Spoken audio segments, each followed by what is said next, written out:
Hold on. He already started. What I'm saying, defending Nigerians is this. I gave him my time and he's using it to become a...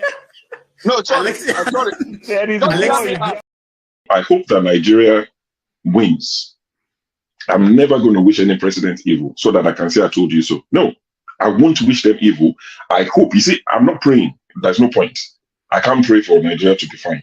I only hope that Nigeria wins and Nigerians win. Because if you choose a dodgy doctor who has a dodgy record, who has, all sort of accusations leveled against him, to say this doctor, we think he's done this, or this doctor, this surgeon, yes, he's a senior surgeon, he's the most whatever surgeon, but there are a lot of accusations leveled against him. If you choose him to operate on you, and you tell me to pray for you that it doesn't kill you surgery, what's the point? I can't pray. You might make it, you might not make it. My prayer won't change anything. So I hope Nigeria and Nigerians win during Tinubu's 4 years. Thank you. Thank you, sure. Thank you so much.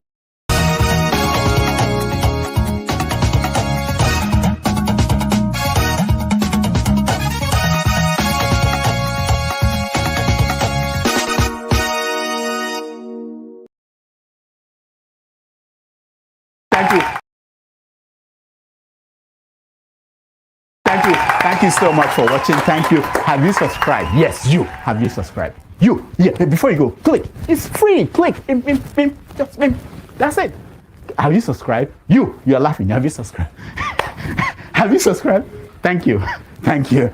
Thank you. Hey, madam. Thank you so much. I can see you. I can see you. We have to get to 100,000 subscribers. By the end of the year, how are we going to do that if you don't subscribe? Yes, you. Yes, you're about to click off. Why? Have you subscribed? It's free. If you don't, ask your son. Ask your daughter. How to? Just one click. Thank you. Thank you. I see you. Aha. Thank you very much. Thank you very much. I'll see you tomorrow.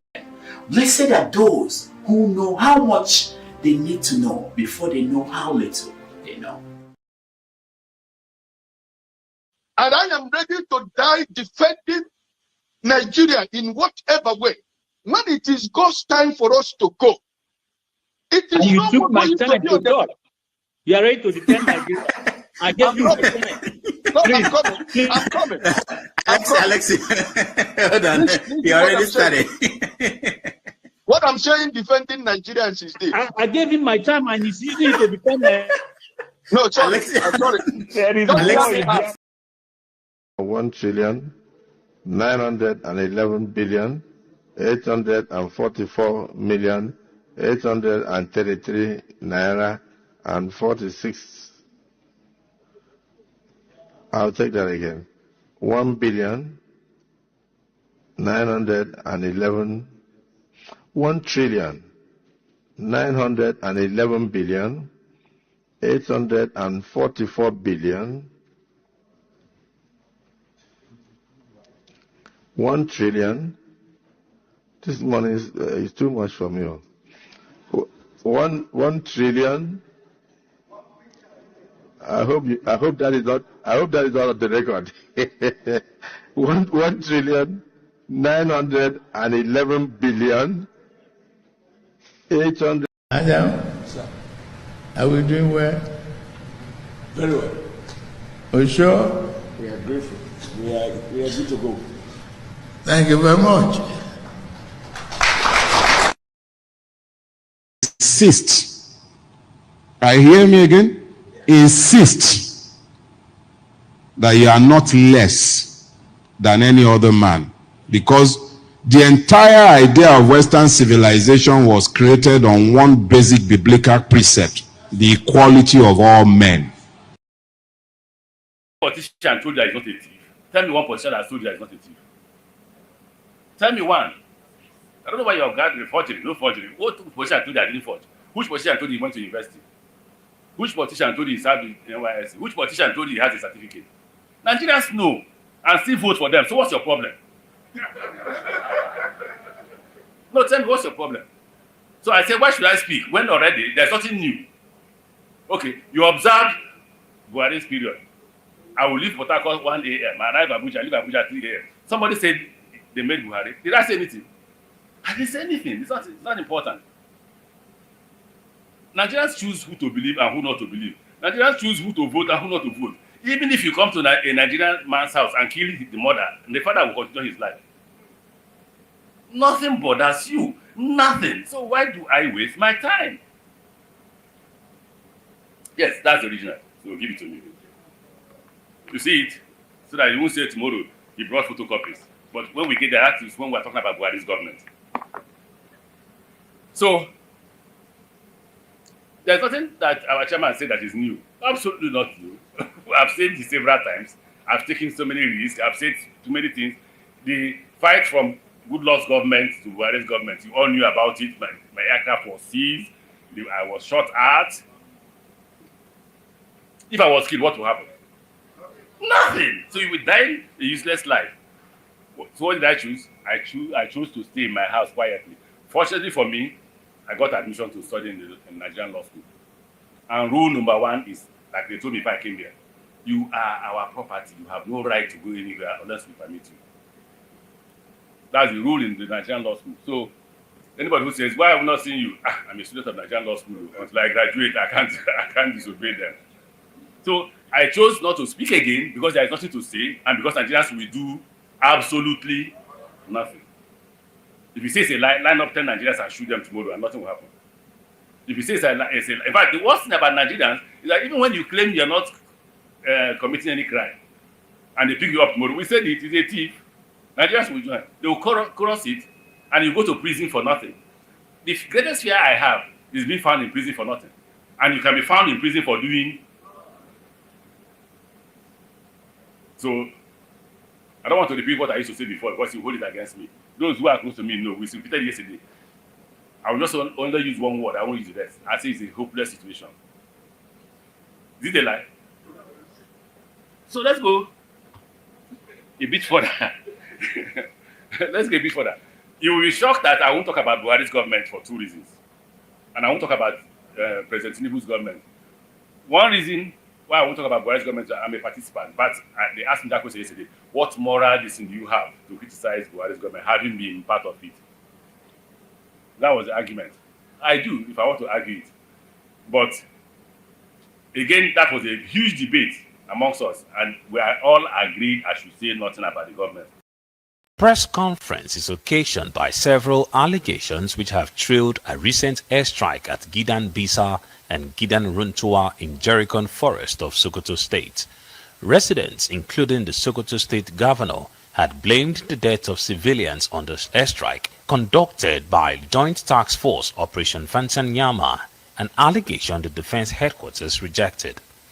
Director of Defense Media Operations Major General Edward Buba says the airstrikes were coordinated and only authorized after credible intelligence confirmed terrorist activities within the area. Also, intelligence surveillance and reconnaissance, as well as human intelligence reports prior to the operation, consistently indicated the hideout was a high concentration terrorist location. The airstrike, at the end of the day, had minor impact on the surrounding villages. The airstrike indeed hit logistic base of the terrorists, which led to secondary explosions, and it was these secondary explosions that led to some casualties that was earlier reported. Speaking on the growing threats by the Lakrowa terrorist group, the Defense Media Operations laid fears that terrorist groups in the country are in possession of weaponized drones. The DHQ also addressed allegations by the government of Niger Republic that terrorists in Nigeria are colluding with France to unstable their country. In a recent interview, the Nigerian military leader claimed that ISWAP has an agreement with the French government to attack Niger from a base in Nigeria's northwest. When it comes to foreign base, we do not have. Whether any country, there is no foreign base in Nigeria. And the reasons are also not far-fetched. We do not want our country to be a ground for proxy war. Okay? We don't want our country to be a ground for proxy war. You accept one person, the enemy of that person will start following you. That is proxy war. We don't want that. So anywhere you hear anybody talking like that, I think they are talking like that as a distraction. I heard one of the African leaders say something like that. That's a distraction from him tackling the problem in his country. The defense headquarters further assured Nigerians that the military will clamp down on all terrorist elements in the country and degrade their abilities to cause mayhem. Ferdinand Duroha, Arise News. I don't think you'd have to be a genius to know that the last thing the Horn of Africa needs is more foreign military bases, more weapons and more European meddling. What we call our strategic relationship isn't about human flourishing, it's about the EU's ambitions as a superpower. There's now a new great game in the Horn of Africa.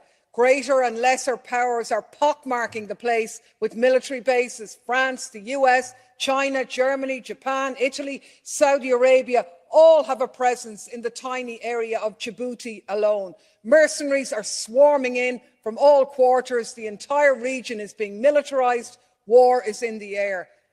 And what about the people facing climate and food insecurity? None of this benefits them. We talk about instability, but we only make it worse. We flood the place with weapons, hand over the profits to European arms companies and charge the bill to our citizens. And then with the carnage we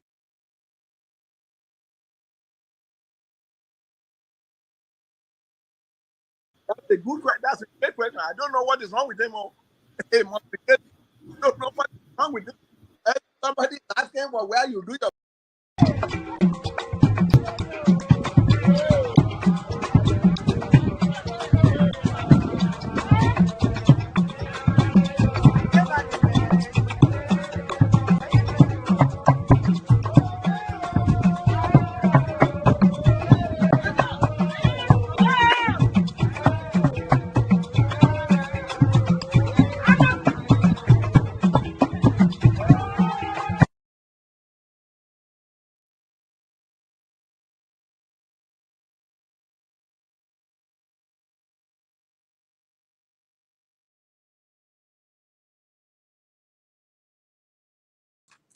Hello, there is another beautiful Saturday afternoon this day. It's good to see all of you, and I'm sure that we all had a wonderful Christmas. And we are here again to pick up from where we stopped before the celebrations. And I'm hoping that you all have a swell time discussing what we're going to be discussing today. They are very serious, and I thought that I should break the seriousness of it by giving us that awesome dance by that lady. I don't know who she is. The world has really changed, and the world has changed in such a way that, we can't even imagine. I don't know how it's going to be for our children, but, in our days when we are growing up, masquerades, women don't dance with masquerade, but you can see today, a woman can even dance with masquerades and shake her bum bum.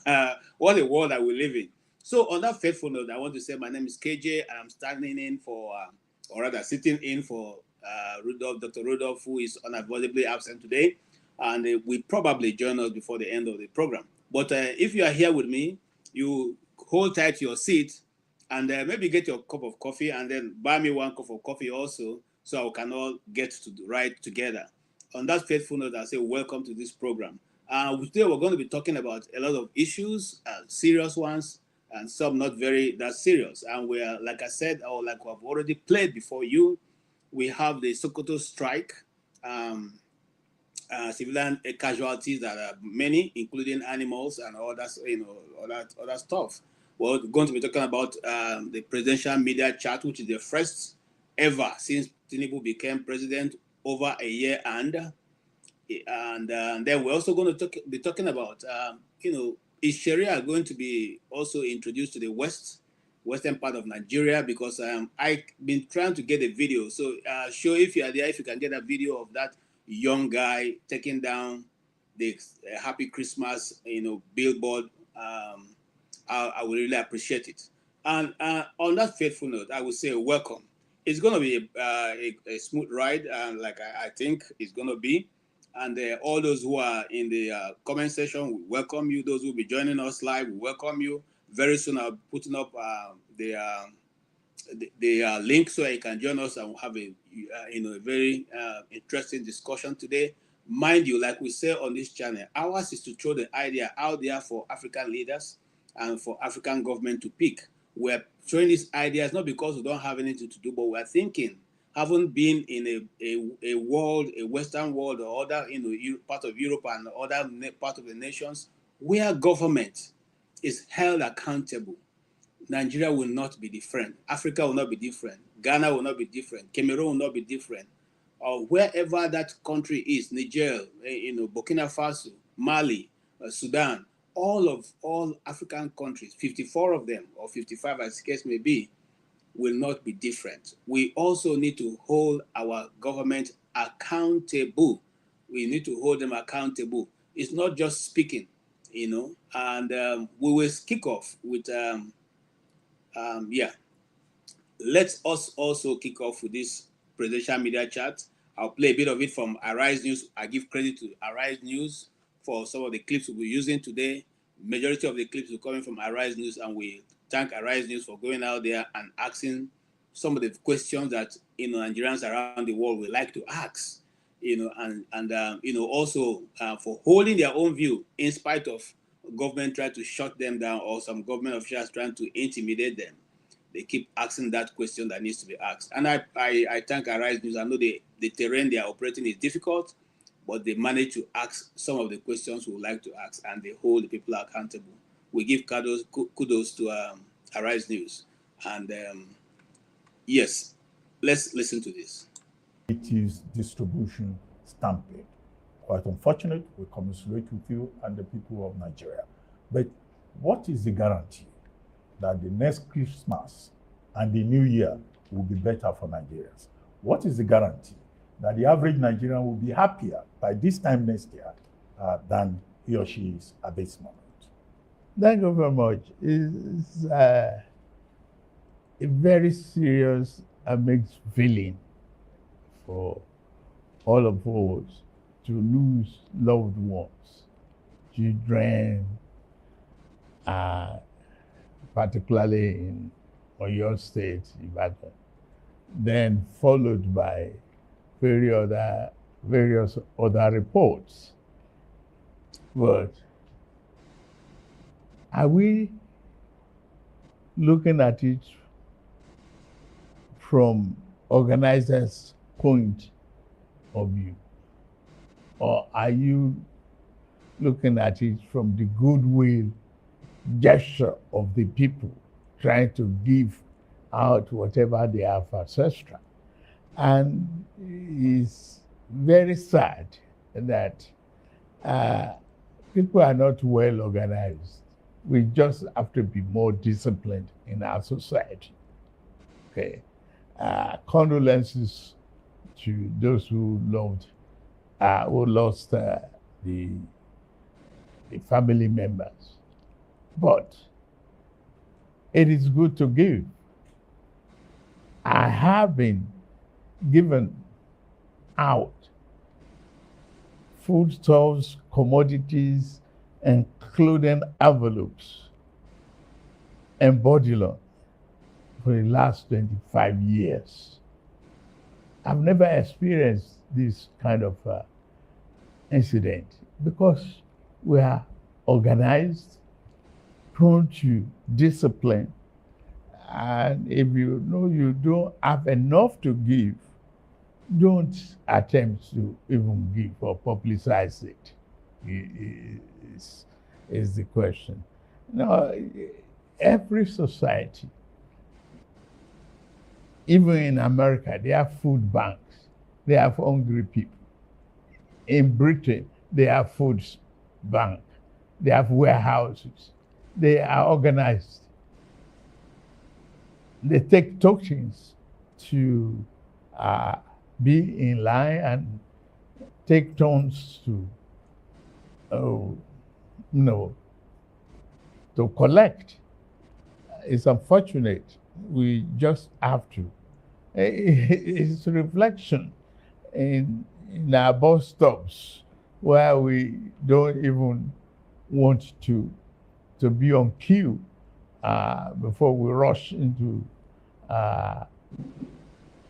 the vehicle. It is very sad, but we continue to learn from our mistakes. To me, I see this as a very grave error on the part of the organizers. But things are improving. It doesn't kill our happiness for this season. It should be. We should just get on with it. Mr. President, we must admit, though, that things have been pretty tough this year for many households. And they, perhaps on the back of the reforms that you have also admitted, have been quite tough on Nigerians. With benefit of hindsight, do you think that perhaps you could have phased the removal of subsidy on fuel and the harmonization of forex rates? Or do you think that you could have withheld it until there was a contingency plan in place? What's contingency? Where is it? We were spending our future. We are spending our generations' fortunes. We were not investing. But are we are just deceiving ourselves. That reform is necessary. I could see the smugglers fighting back. That one doesn't affect me. It affects smuggling. Why should you have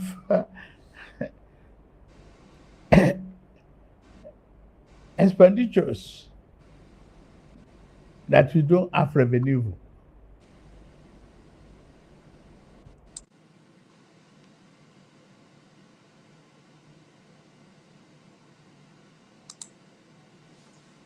I want to ask those of you who have listened this far, and do you think that this man is actually an accountant, please? Because even me, who is a layman, I don't understand. Listening to this interview, it brings good people to my skin. I can't understand what he's trying to beat at. When you say that smuggling does not affect you and that we are spending with no accountability, but the first 1 year and you have been spending, you didn't stop spending, you didn't come in to reduce the side of government, you didn't come in to do anything different for what has been going on. And here you are blaming the same policy that has brought Nigerians, taking us from number 1 economy, number 2 economy to number 4 economy and going downwards, making the 70,000 naira become less than 35,000 naira. And you are still saying you didn't contribute. I'd like to welcome Mr. James. Good to see you. And I don't know if you celebrate Christmas. If you do, I say happy Christmas in arrears. If you don't, I say welcome to the panel, to the program. And what do you say? You have had, there's a lot of this interview we're going to digest today, but let's just start from what he has said so far. Do you think that as a president of a nation with 230 million people that anybody? Please, can we summarize the question again? The question is, what you have heard him say in the interview, did it make any sense to you? Did the interview he has, what he spoke about the interview or how he has been able to deal with the suffering in land make any sense to you? Because Marco Ogun asked him a very pertinent question every Nigerian would like to ask. Could he have done it differently, other than just saying subsidy is gone, and then as everyone,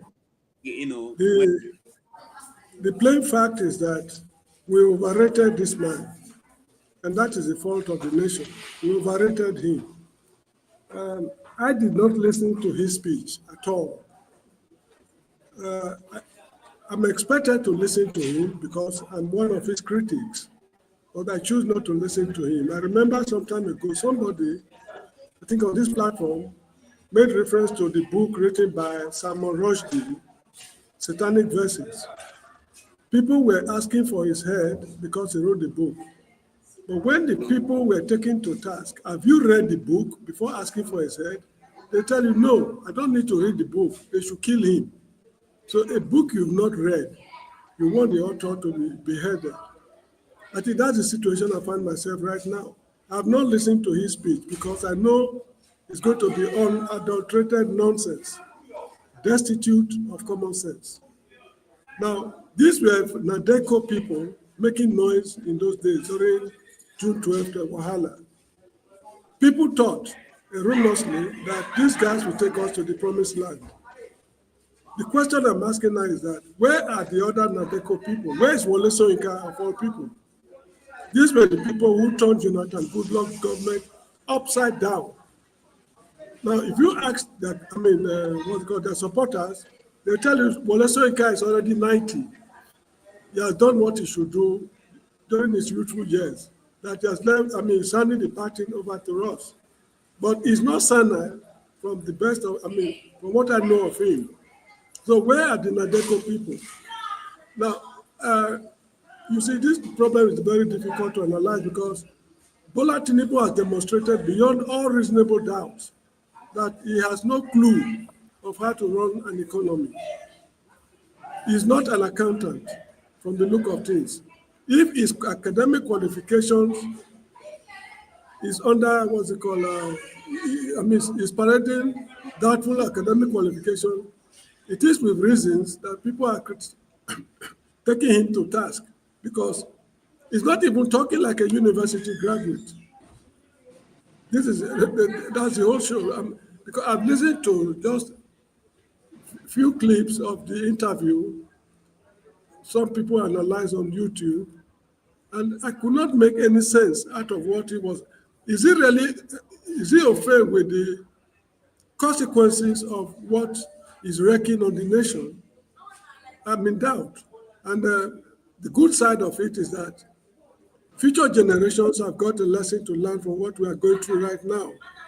Because if we had not got this kind of leader, we would not have known what it means to have bad leadership. We were criticizing Buhari just a month, less than a year or so ago. And here is a man worse than Buhari.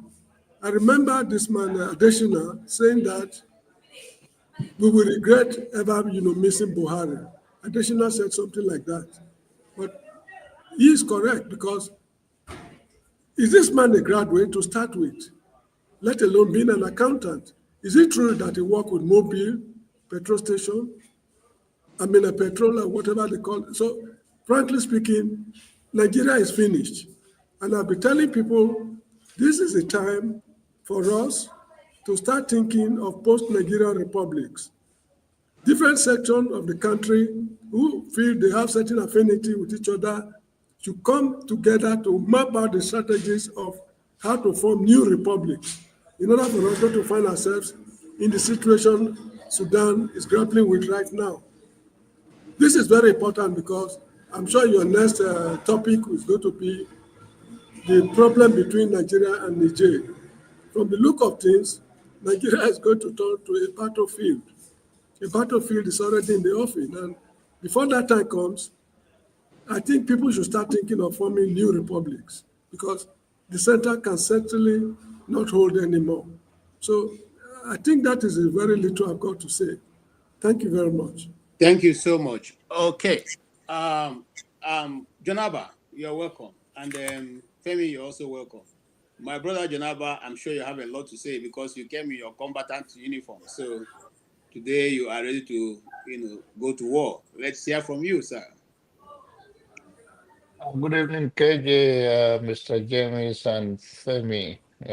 Nice to meet with you guys this morning. don't really have so much to say on the issue of the president briefing. Um, I listened to part of the speech. I don't know what to make of it. So um, is to say that, of course, I can say. He said, I don't even, to be honest, I don't even think he know where he is. So don't want to talk so much about him. I think Nigeria, uh, they're in for a good testimony. Thank you. Thank you so much, Janaba. And yeah, sometimes I also think I'm not sure he really understands the implication of what he's doing. Coming to the national television and saying that you think that Nigerians should spend less. I mean, Nigerians should do this and do that, and you're not doing it yourself. Anyway, we'll get to that point because that's a very major issue I want us to discuss. Femi, what do you have to say about what he has said so far? That the policy he took on the very first day was the best. He couldn't have done anything better than that, and that Nigeria was spending and spending and was not. There's nothing to back it up. Has he changed that policy now? Now that he's spending, buying new jets, building new houses, buying new vehicles, is the policy changed? Good morning, sirs. So I think if there was anything I took away on, I think it was Tuesday or thereabout, it was the fact that I became even more confused, if I wasn't already. Reasons being that there's this continued apathy being paid to the fact that even the cost of running government itself, by itself, is a problem. And therein, for example, lies the hypocrisy that's totally evident when they keep talking about other people tightening their belts. As a matter of fact, it's getting to a point you wouldn't even need a belt, you probably need a rope, because a lot of Nigerians are truly suffering for no reason other than, in my own opinion, the fact that they continuously seem to be the fodder, the rightful fodder, that's providing more stomach infrastructure to the people at the helm.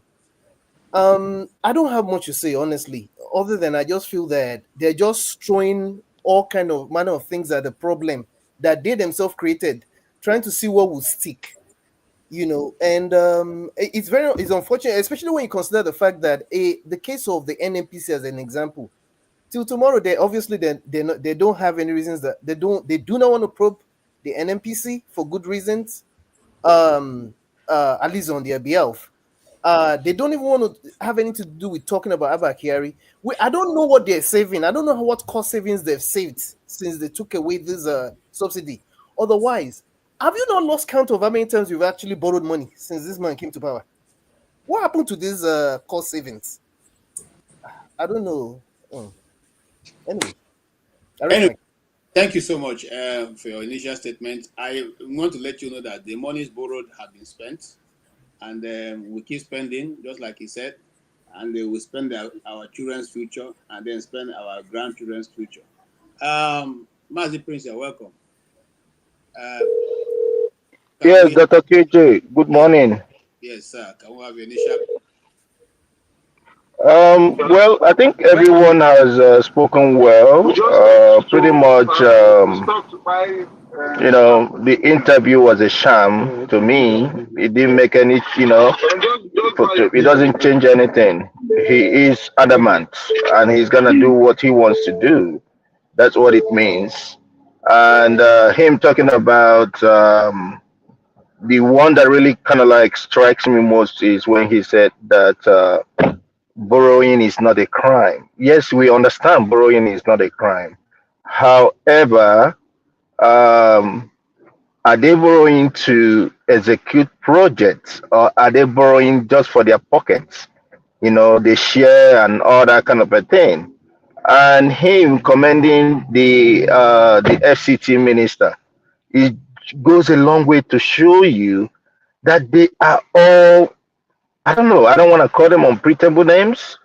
However, it's just a disappointment I was so disappointed that the journalists were just looking at him. I don't know. Probably they were they were warned before getting into that anybody asking any question apart from what they must have, told them to do or whatever it is will definitely incur punishment or something of that nature. And also the lead journalist there, the host, which is Abati, is not. I'm not surprised, that he was the lead. And look at what they did and all that stuff. Before I forget, let me even greet Mr. James. Good morning, Mr. Jonaba. Sorry, I left you. I'm just vacationing a little bit in Chim's country. So probably I will even be seeing him later today and all that stuff. I think I'm not seeing the name of the other person, but the co-panelist. Good morning to everyone and all that. Yeah. So all right. Thank let you. me get back. Yeah. Thank you, Prince. Thank you, Mazi Prince. Yes, what Mazi Prince is important, but I also like to say that Dr. Ruben Abati, sorry, don't let him crucify me. He's a doctor. Dr. Ruben Abati said there was no pre-questions given to them, and nobody asked them to submit any questions. So whatever they did based on their own. And I like the pushback from the lady, Emma Ogun, because she did some pushback. And there was some follow-up that they should have picked up, but they didn't pick that up. So I think based on that, I think they were just acting. You see, sometimes these things are subtly done. You're not told, directly that you cannot do that. But the way you are treated, the way you are put there, for instance, Dr. Ruben Abati said they were waiting there for a long time.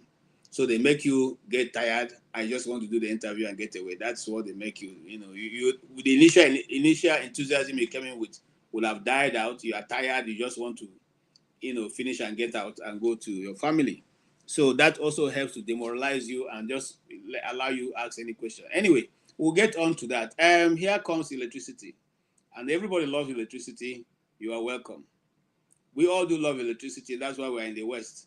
Please, what's your initial take on this issue? The president said you people should be switching off the Nigerians to switch off lights. It's so embarrassing. I mean, it's unthinkable that a president comes and says that you people should switch off your lights.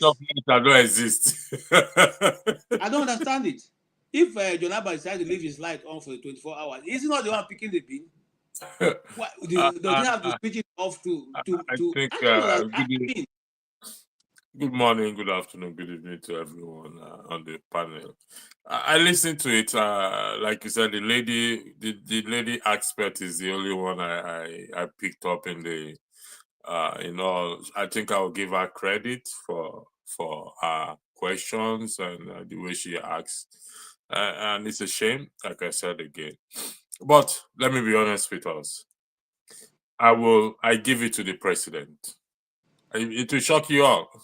I give it to him. You know why? He said, I didn't put you there when he was talking about his friend that has 5 Rolls Royce and now driving under Accord. And it's right. He didn't put us there. We put ourselves there. I take it from a different view. It was 100% right. Because the citizens were so relaxed. Anything and everything goes with us. So, would you blame him for saying that? He didn't put us there. Now, a lot of us have heard this thing, and no response, no reaction, no nothing. So, I gave him. Some people said the president is the best thing that ever happened to Nigeria, which is true because it made us to see ourselves in our true light. In terms of the electricity, that is absolutely ridiculous. He said we are investing. We need to invest, but how about all the money over the years? Where is okay? Let's forget about the years. How about himself? His government. What are they invested in? Education, health, infrastructure? Nothing. But they keep borrowing. I made a comedy out of it or a laugh out of it. That President, may God bless you for telling us to our face that we are indeed foolish and stupid because we've sat down and accepted these things all these years. And it's up to us to now, how do we respond to these issues now? How does the citizens, I don't really care about these leaders again, to be honest, because they've actually shown that they don't bloody care about us. They don't.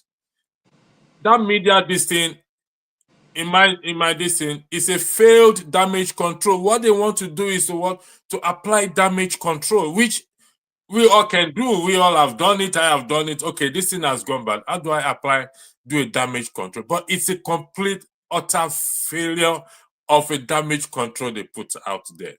That is just my take on it. Completely woeful damage control. If I made it worse, it would have been better if he just sit in his Aso Rock and not say anything and just leave it as it is. And he thinks that speech calms Nigeria. Honestly, it's ridiculous. Long may you live, Baba, no regrets. All right, I think I have a video that will respond to you and what you have said. Probably agree or not agree. Let's just watch this. The beginning is to say to you that if some Nigerians were telling you that you shouldn't have given me opportunity to speak, tell them that so many television houses and individuals had approached me to speak on different issues since I left office, and I declined. Two reasons why did I decline? Two reasons. My publicist said don't speak, and I chose to obey my publicist, and he's very angry that I'm speaking today. He knows. Second reason, what is new to say? Nigerians don't react to anything. Has any politician told you that he's not a thief? Tell me one politician that has told you that he's not a thief. Tell me one. I don't know why you're guarding forgery, no forgery. What politician told you I didn't forge? Which politician told you he went to university? Which politician told you he served in NYSC? Which politician told you he has a certificate? Nigerians know and still vote for them. So what's your problem? Okay, that is the truth. That is my Bible right now. Amechi's comment is my Bible. I hold it very close to myself because we don't react. Now, let us interrogate one of the points you made, which I wanted to bring in later, but since you have touched it, let's go there. The president said in his interview that he has a friend who owned 5 Rolls Royces, and he was cruising these Rolls Royces before Tinubu came to government. But having arrived in government, he has been able to make the man to jettison his Rolls Royce, and now he's driving a Honda Accord. And that, so what he's advising you people is that you should cut your coat according to your size. So my question to you panelists is this. Is he a man who is thinking of progressing, moving the country to a bigger economy? Or is he thinking to shrink the economy to the point where even the rich that he made rich will become poor and poorer, and the poor will obviously die and go away? What is the meaning of that statement that he made concerning his friend who told him that since he came into government, he has not been able to fuel his cars any longer. He has to go and get a small car, Honda Accord, to be driving about. What do you say, Mr. James? I think the man is lying. He has no friend with any bloody cars. He's just lying. He has nothing to tell the people. You get the point? Now, the issue is this. People should not see Nigerians as, should I say, lazy or quiet or whatever people. I think that was Rotimi Amechi talking. Am I right? Yes. Yeah. Now, it reminds me of Shagari's administration. Things were terribly bad in those days in our own way. People really could not understand what was going on because the nature of corruption that was in existence then, they tell you Mr. X stole 1 million naira, Mr. Y 10%, those kind of funny things. To us, it was something very, very strange. How can a man steal 1 million naira? Even the children cannot finish it. The Benin people will say, Todiye. I'm sorry, I cannot translate it into English. The Benin people will say, Todiye, for stealing 1 million naira. So that was how the man continued won the second election in 1979, and from nowhere, he was swept into oblivion. Babangida repeated the same thing. He promised to hand over 3 times. He postponed it. But the tornado that swept him out of office came unexpectedly. Nobody ever knew that there was anything like civil disobedience during the June 12th era. And he stepped aside, never to return again for the rest of his life. Now, these idiots are mismanaging the country right now. Take it or leave it. Nobody knows what will happen tomorrow in this country called Nigeria, if the country will continue to exist. Probably he might be the last president of Nigeria. Nobody knows. And I will not encourage anybody to put his life on the line to address this problem, because somehow, somewhere along the line, this problem will address itself. Look at all the great revolutions that have taken place. The Iranian Revolution, French Revolution of 1789, even the failed revolution in Ghana in 1979. Was it 79? So where Jerry Rawlings came. All these things happened unexpectedly, Arab Springs and all. Even the fall of apartheid. Nobody ever knew that in 1994, South Africa would be free. F.W. de Klerk was elected a leader of the National Party of South Africa. On his own, virtually unilaterally, he said enough is enough. Nelson Mandela got out of prison, election was held, and apartheid ended. So this nonsense going on is just a question of time. But this is a time for Nigerian lawmakers to think of instituting impeachment procedures against this man for gross incompetence. That's just it. He's grossly incompetent. He's not fit to rule a local government, let alone Nigeria. So that is how I see the whole show. Thank you so much. Yeah. Jonaba, you heard that analogy that he gave. Do you think that is progress for Nigeria?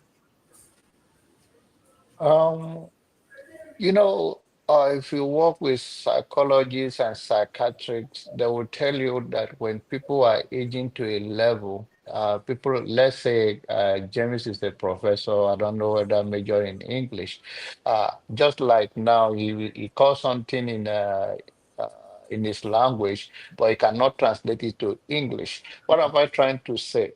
The brain that the President Tinubu is using, that is exactly how Nigerian wishes themselves.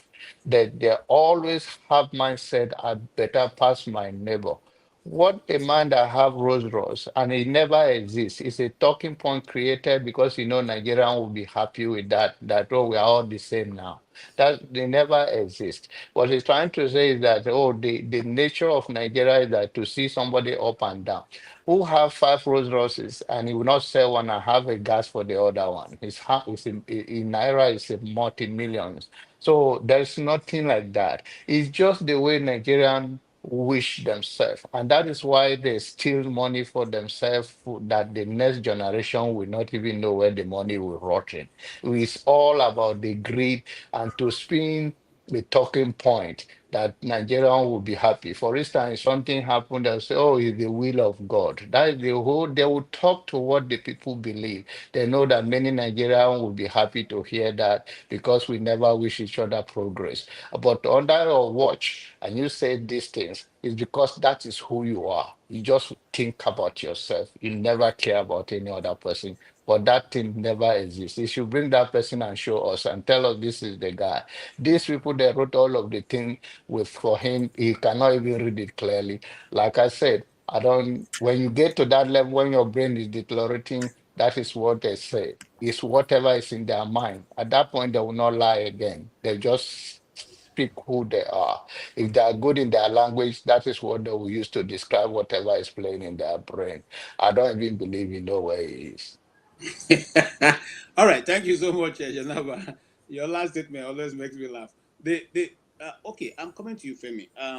The man who said Nigerians and the system is working, and that he has a friend who used to have Rolls Royces and now has Honda Accord.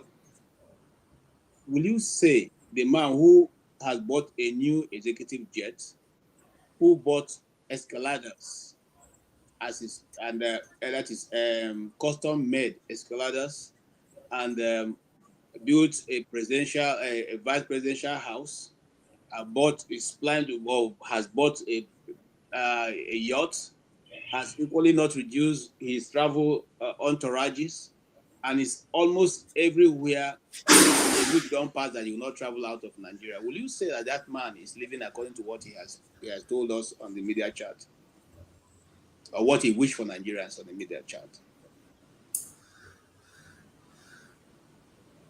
Yeah, Mr. Femi, can you hear me? Yeah, you are muted. Okay. So I'll pivot this way in answering your question, right?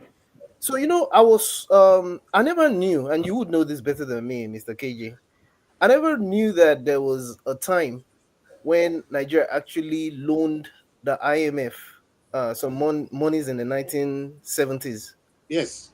Until I watched a clip of an interview with I think he was a former finance minister. He worked in finance ministry, Alhaji Abubakar Alhaji, where he actually mentioned that such a thing actually occurred, and he gave a timeline and an idea of what had happened. Turns out that it was during the time of Yakubu Gowon, when he was said to have famously mentioned that the problem with Nigeria is not money, but how to spend it, right? And now, if we go all the way down to when Babangida first roped us into the SAP palaver, and again, the reason why I say you know better than me is that you were there, you were fully invested in this, you were conscious enough at the time, as an example. And if you look at the trajectory down till now, and especially considering the fact that a lot of the people that have ruled us up onto the present administration, or they know this history as well, but we still continue to do the same thing over and over and over again. I don't know. Maybe you want to correct me. I don't know of anywhere where the IMF has done a good job of making any economy that was probably half decent better. I do not know. I also do not know that the Arabians, especially because maybe they have good leaders, they have love of people, they are wise enough, they really don't care about democracy, they do what work for their people. I do not know that they really care or give a damn about the IMF. I mean, I stand to be corrected. Because as much as I do want to blame the IMF, I don't think they also forced us. Because I think it's a major part of our problem. The fact that a lot of our economy is tied to whatever the IMF tells us to do. Perhaps it's a lot of these also are our doing, because it's such a complicated thing for me sometimes when I consider the fact that it doesn't seem to matter who is in power. The more things seem to change, the more they seem to remain the same or probably get worse. That's the only way I can respond to you. That's why I said I was going to pivot away from what you asked. Okay, thank you for that angle that you came from. Yeah, we all read. I mean, like I said, those days, if you went to school early in the 80s, one of the things that they give you assignments is to go and read the newspapers and write an article from there. So most of us read that Nigeria once loaned money to IMF, and that Yakubu Gowon said the problem with Nigeria wasn't how much, where to get the money, is what to spend it. And I thank God that God has allowed him to see that now that same money, he is suffering also now how to find that money, because they all, wasted whatever was accrued to Nigeria at that time, loaning money and doing whatever they wanted to do. Of course, you remember the case of the 28 suitcases that was then attributed to the Minister of Petroleum, who was Muhammadu Buhari. But let's not go there, so we don't digress. Let's come back to what Tinubu, the examples that he has given. And the question I have for Mazi Prince is that now he has said what he has said. Does the person who have said these things that he desire or his output is that Nigerians should lower their standard of expectation, become less adventurous, or become less what the right word now? Become less, less looking for wealth, but just manage to live and day-to-day life. If it's a call that you can afford today, look for ogi and put on it and eat. If it's more and more you're able to find, look for gari and drink. Is that what the Nigerian nation, with all that we have, why is it so difficult for the leadership of Nigeria to find a way to provide for its people, irrespective? Somebody is saying that Nigerians, choose the tribal leaders they want. Even in the Yoruba land, is Tinubu the most intelligent that the Yoruba people could have thrown up if we are talking about looking at it from a tribal land? But I'm not going there. I'm simply saying that, is that the kind of life that we should now bring our people, not to expect any good thing?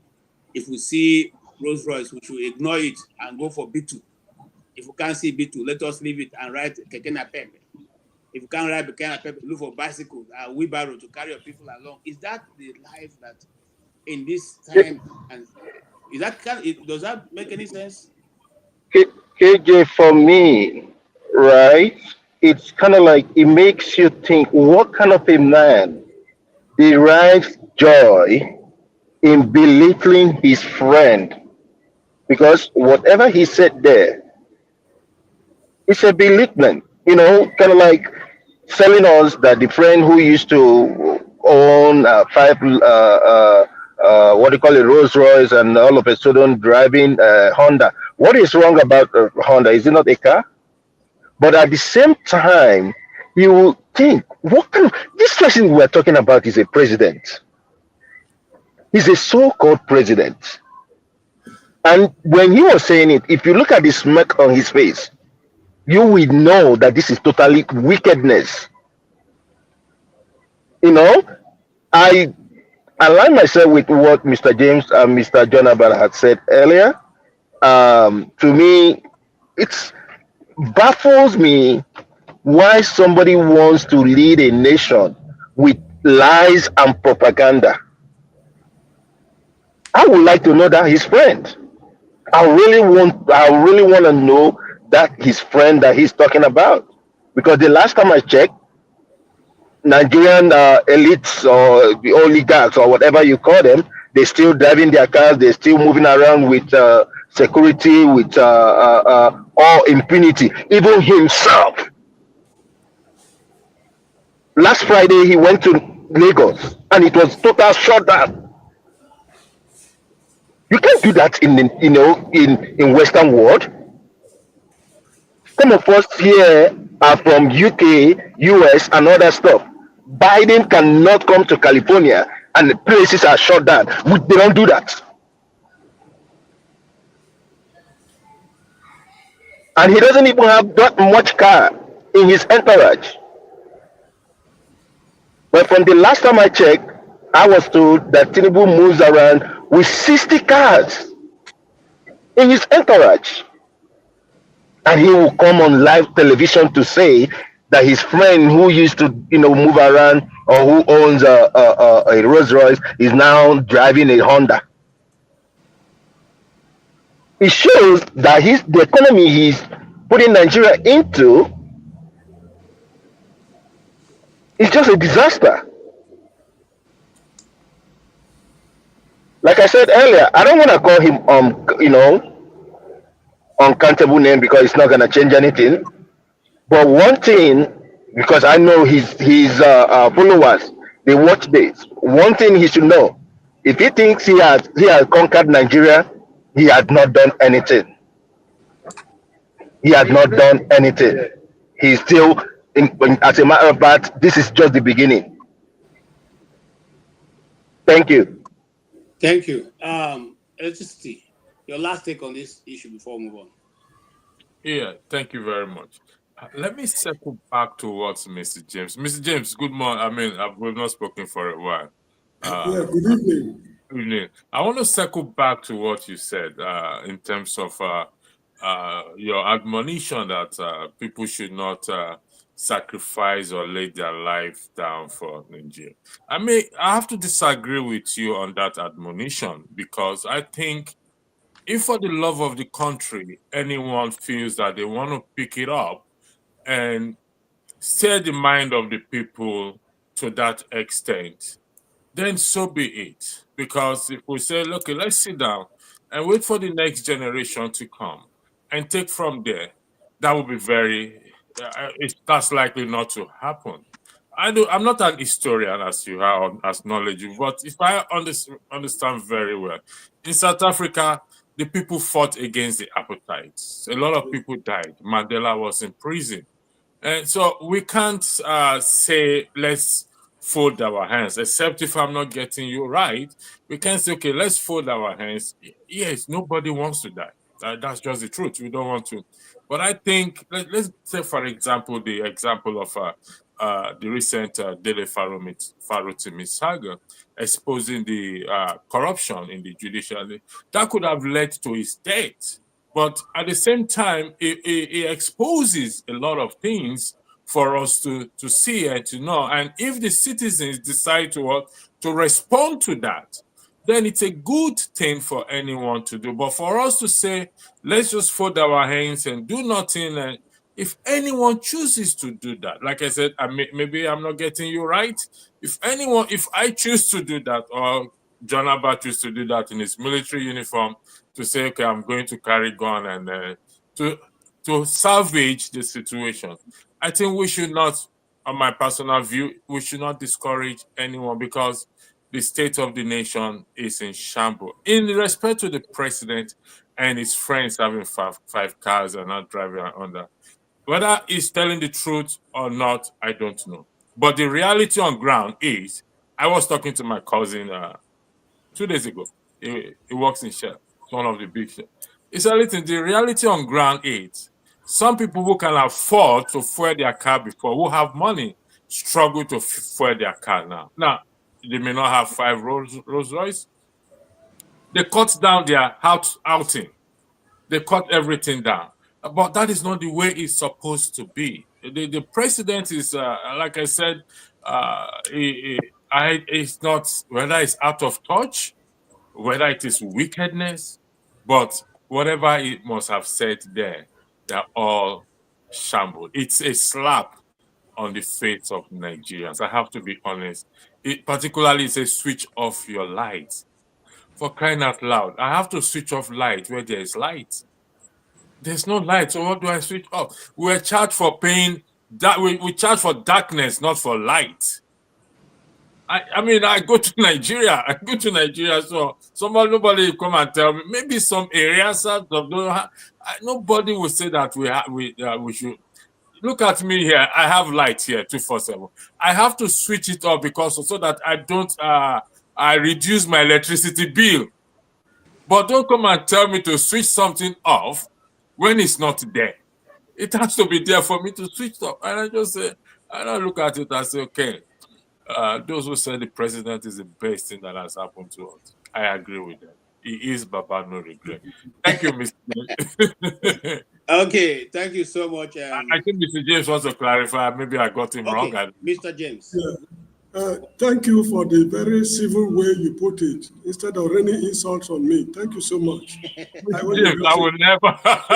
Now, the issue is this. This problem can be solved without laying down anybody's life. We are just dealing with a bunch of rascals governing the country. That's why I made reference to, what's his name, Shagari's administration. When Adisa Akinloye was having his wine, you know what I'm talking about. Uba Ahmed, what's his name, Umaro Diko. If people had laid down their lives to sweep them out of power, they did not complete their lifespan on earth. We can solve this problem. One way we can solve it is there should be impeachment procedures instituted in the House. This man can be flushed out of office. Instead of plunging the whole of northern Nigeria into Boko Haram zone, from what we are hearing, I don't know if it is true or not. This man can be impeached. And if he's impeached, why should anybody spill his blood? That is the point I was making. Thank you so much, Mr. Electricity.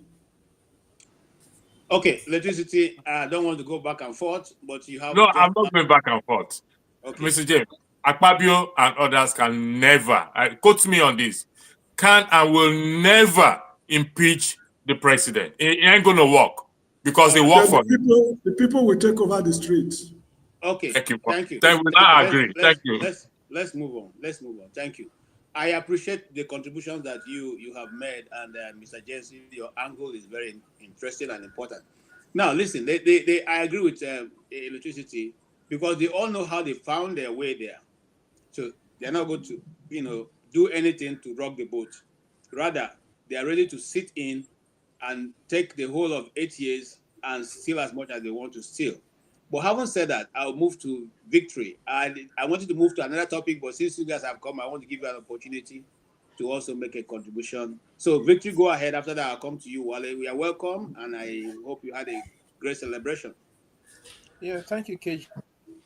I hope you had a good one, and everyone as well. I sat down and I watched the full 60 minutes interview, and I was absolutely perplexed at what I was hearing this man say. If you look at what he said he had a friend that had 5 Rolls Royce, and now the man is now driving a Honda Accord.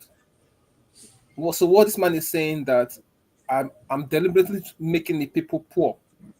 And he said that before his campaign. He said that during his campaign that I will tax them and reduce their possession power. So clearly what he's telling the Nigerian people is that I'm going to make you so poor.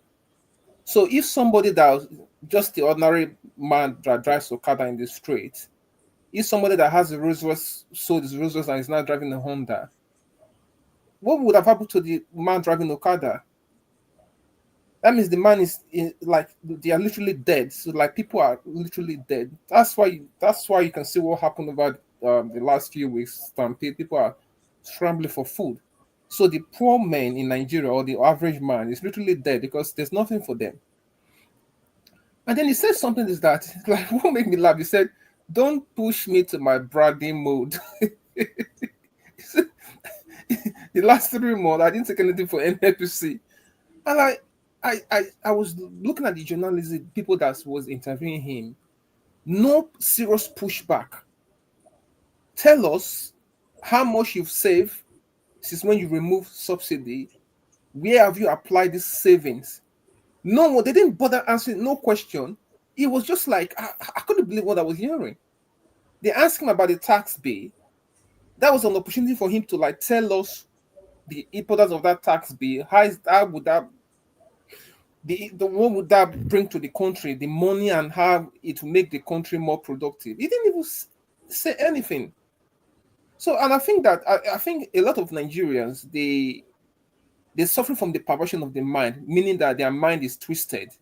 They don't even know what's going on, because if in a country where people think properly and this man says this kind of things, people will be out in the street the following day to tell this man to go, because he's literally telling you that I'm going to make sure you suffer, and you will suffer so hardly, and God help them in that country. That's what I have to say. Thank you so much, Victor, and I agree with you totally. I agree with you totally. Your submission is, yeah.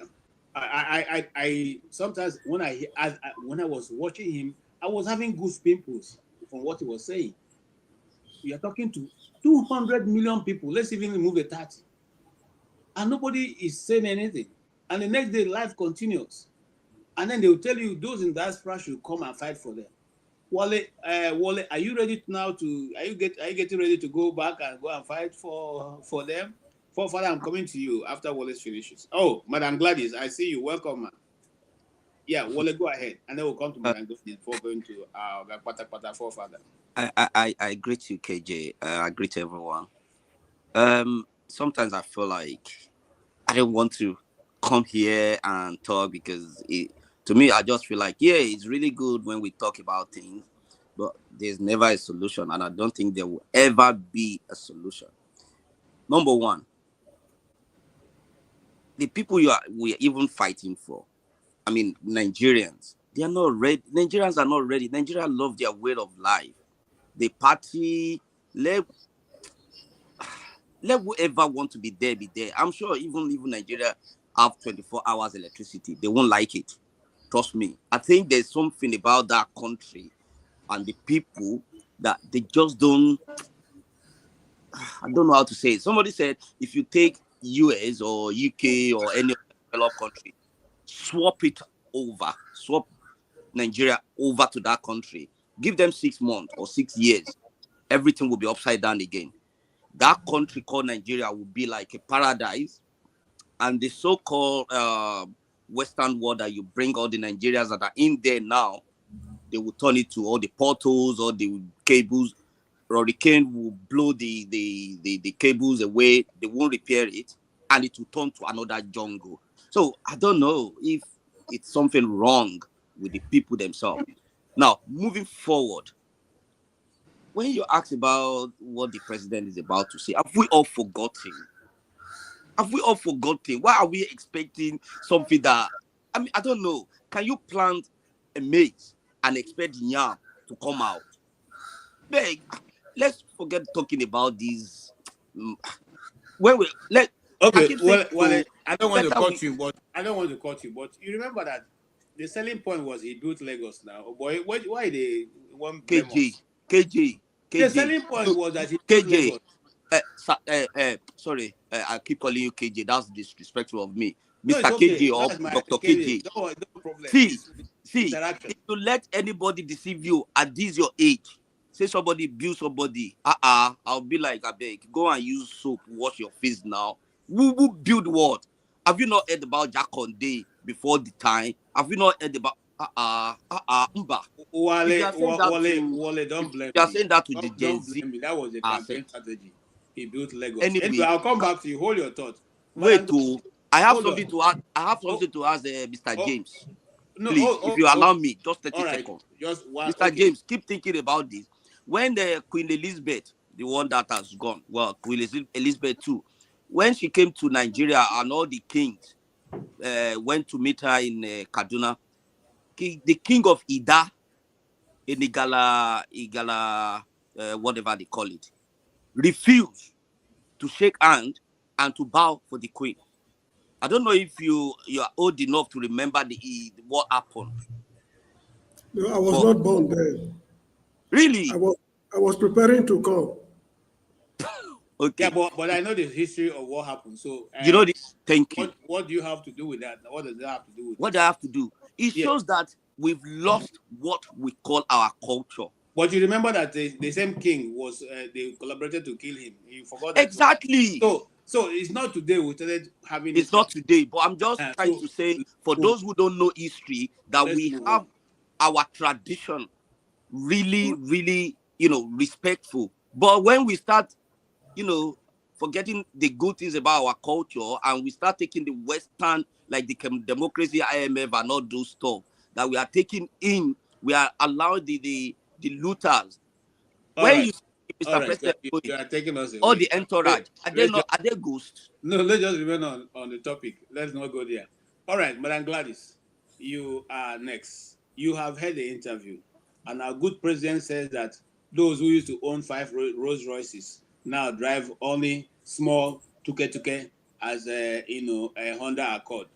Even though in the West here, I mean, if you go to people who have money, like the Mazi Prince there and the rest, they have these cars. The car don't make you big or small.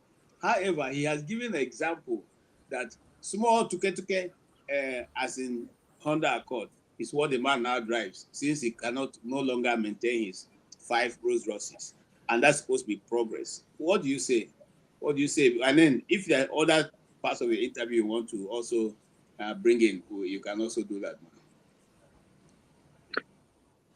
Good afternoon to all of you. Thank you. From which angle do you want me to come from? Sorry that I have to ask you that because I'm just coming. You can intervene any way you want to, man. Okay, in regard to whether to use small 2K or big cars or whatever, I don't know. Anyone. you are free. Because does it mean that when you are driving a small car, it means that you are poor, or does it mean that when you what does he say about the economy that the president have inherited?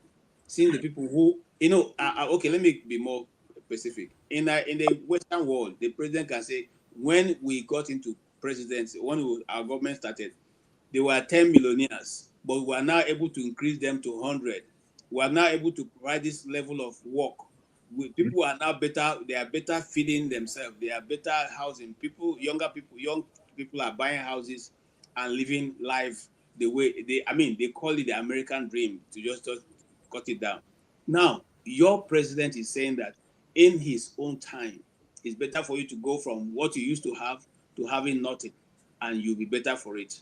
Should that be the issue, or is it that there's something we Nigerians are missing? But there's a statement that says leadership by example. If we can start with him, the president, that would be okay. Because you as a leader, sorry that I have to use that language, our people, not only just Africans, it's everywhere. Now, most people, when they get into government, they want to steal as much as they can. Look at what happened in Syria, where the former president was chased out. His father was there, and then his father handed over to him, and he continued from there. See the kind of wealth he acquired within the space of 15 good years. And the people are languishing in poverty, and a lot of people have been killed. But I want to state here that corruption is not only just found in Africa, even here in the Western world is there too. A lot of people are corrupt. They don't have the fear of God. Even those who claim to have brought God, the Christianity to us, they don't have the fear of God Almighty. They don't go to churches. On Sundays, you see them in their homes, relaxing. But in Africa, you see that people are fighting, quarreling because of religion. Things that should not make us quarrel. Rather for us to look for a way out to manage our lifestyles, we begin to think of this person is a member of Redeem, this person is a member of Methodist. You try to, the kind of things that should not even come to the knowledge of even our children, because we pass on such hatred to our children. Vital things we should discuss and find a way out to manage them. We don't discuss them. Rather, we only focus on things that actually divide us, make us stay separate. And that's why you see that the politicians are actually working on our brains. They are using us. Even come in the next 1 year or two, they are still going to vote the same Tinubu into government. People are crying out that they are going through a lot of pains, no jobs, no houses, no nothing. But yes, so I do not know where our brain, we need to use our brain. We should not allow people to mislead us. All right. We have our own culture.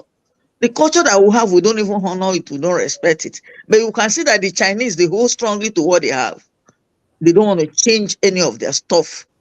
But we Nigerians, the moment we get into a place, before you know it, we throw caution to the wind and begin to live reckless lifestyle. So I don't know what is going to be the next line of action, because our children are watching us. They see the way we live and the way we talk. What legacies are we going to leave behind for our children?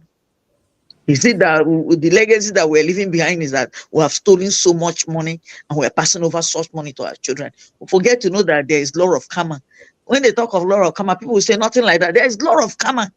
Whatever you sow in this world, if you make people go through pains or hardship, it's like the situation in Nigeria is becoming out of hand. People are crying, people are sick, no good roads, no this, no that. And we're coming up with different kinds of laws. That's my little intake for now. Thank you. Thank you so much, Madam Gladys. We are glad to have you here to bring a female. Thank you so much. To it. If Madam Luke is out there and waiting for you, come up here now, Madam Luke. All right. I'm coming to Forefather, who will be doing the last take on this before we move on to another topic.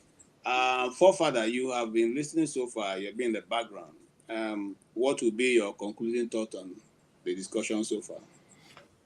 Thank you for having me, KJ, and greetings to everyone on the panel. Greetings to the chat and to the viewers. I listened to the Q&A, and clearly, I feel like they didn't ask him the most pertinent question.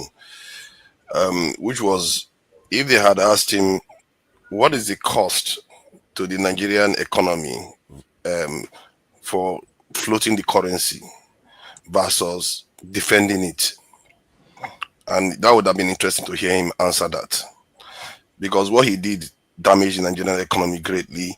I think from the estimate that I can see, it cost the Nigerian economy more than $60 billion in the 2 years, and the amount we used to defend the currency wasn't that high, and Nigerians would have had the petrol price would have been somewhere around 400 naira per liter by now.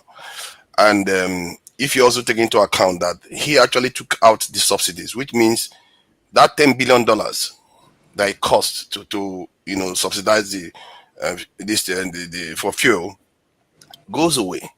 But nobody questioned him on all these things. This is a disaster of a presidency, but they let him get away with all the nonsense he's done to the people. And then then when you look into the fact that he was bragging about his achievement, and I do like the fact that the lady called him out on it. Why are you praising yourself? Because clearly he didn't do anything to merit that kind of praise. These are leaders, they are really something. I have to give them. From the time Obasanjo came into office, he was telling Nigerians to be patient, and they sound convincing, and yet they are just lying to the people through their teeth. It's unbelievable. It's remarkable. That is their greatest gift. They know how to lie.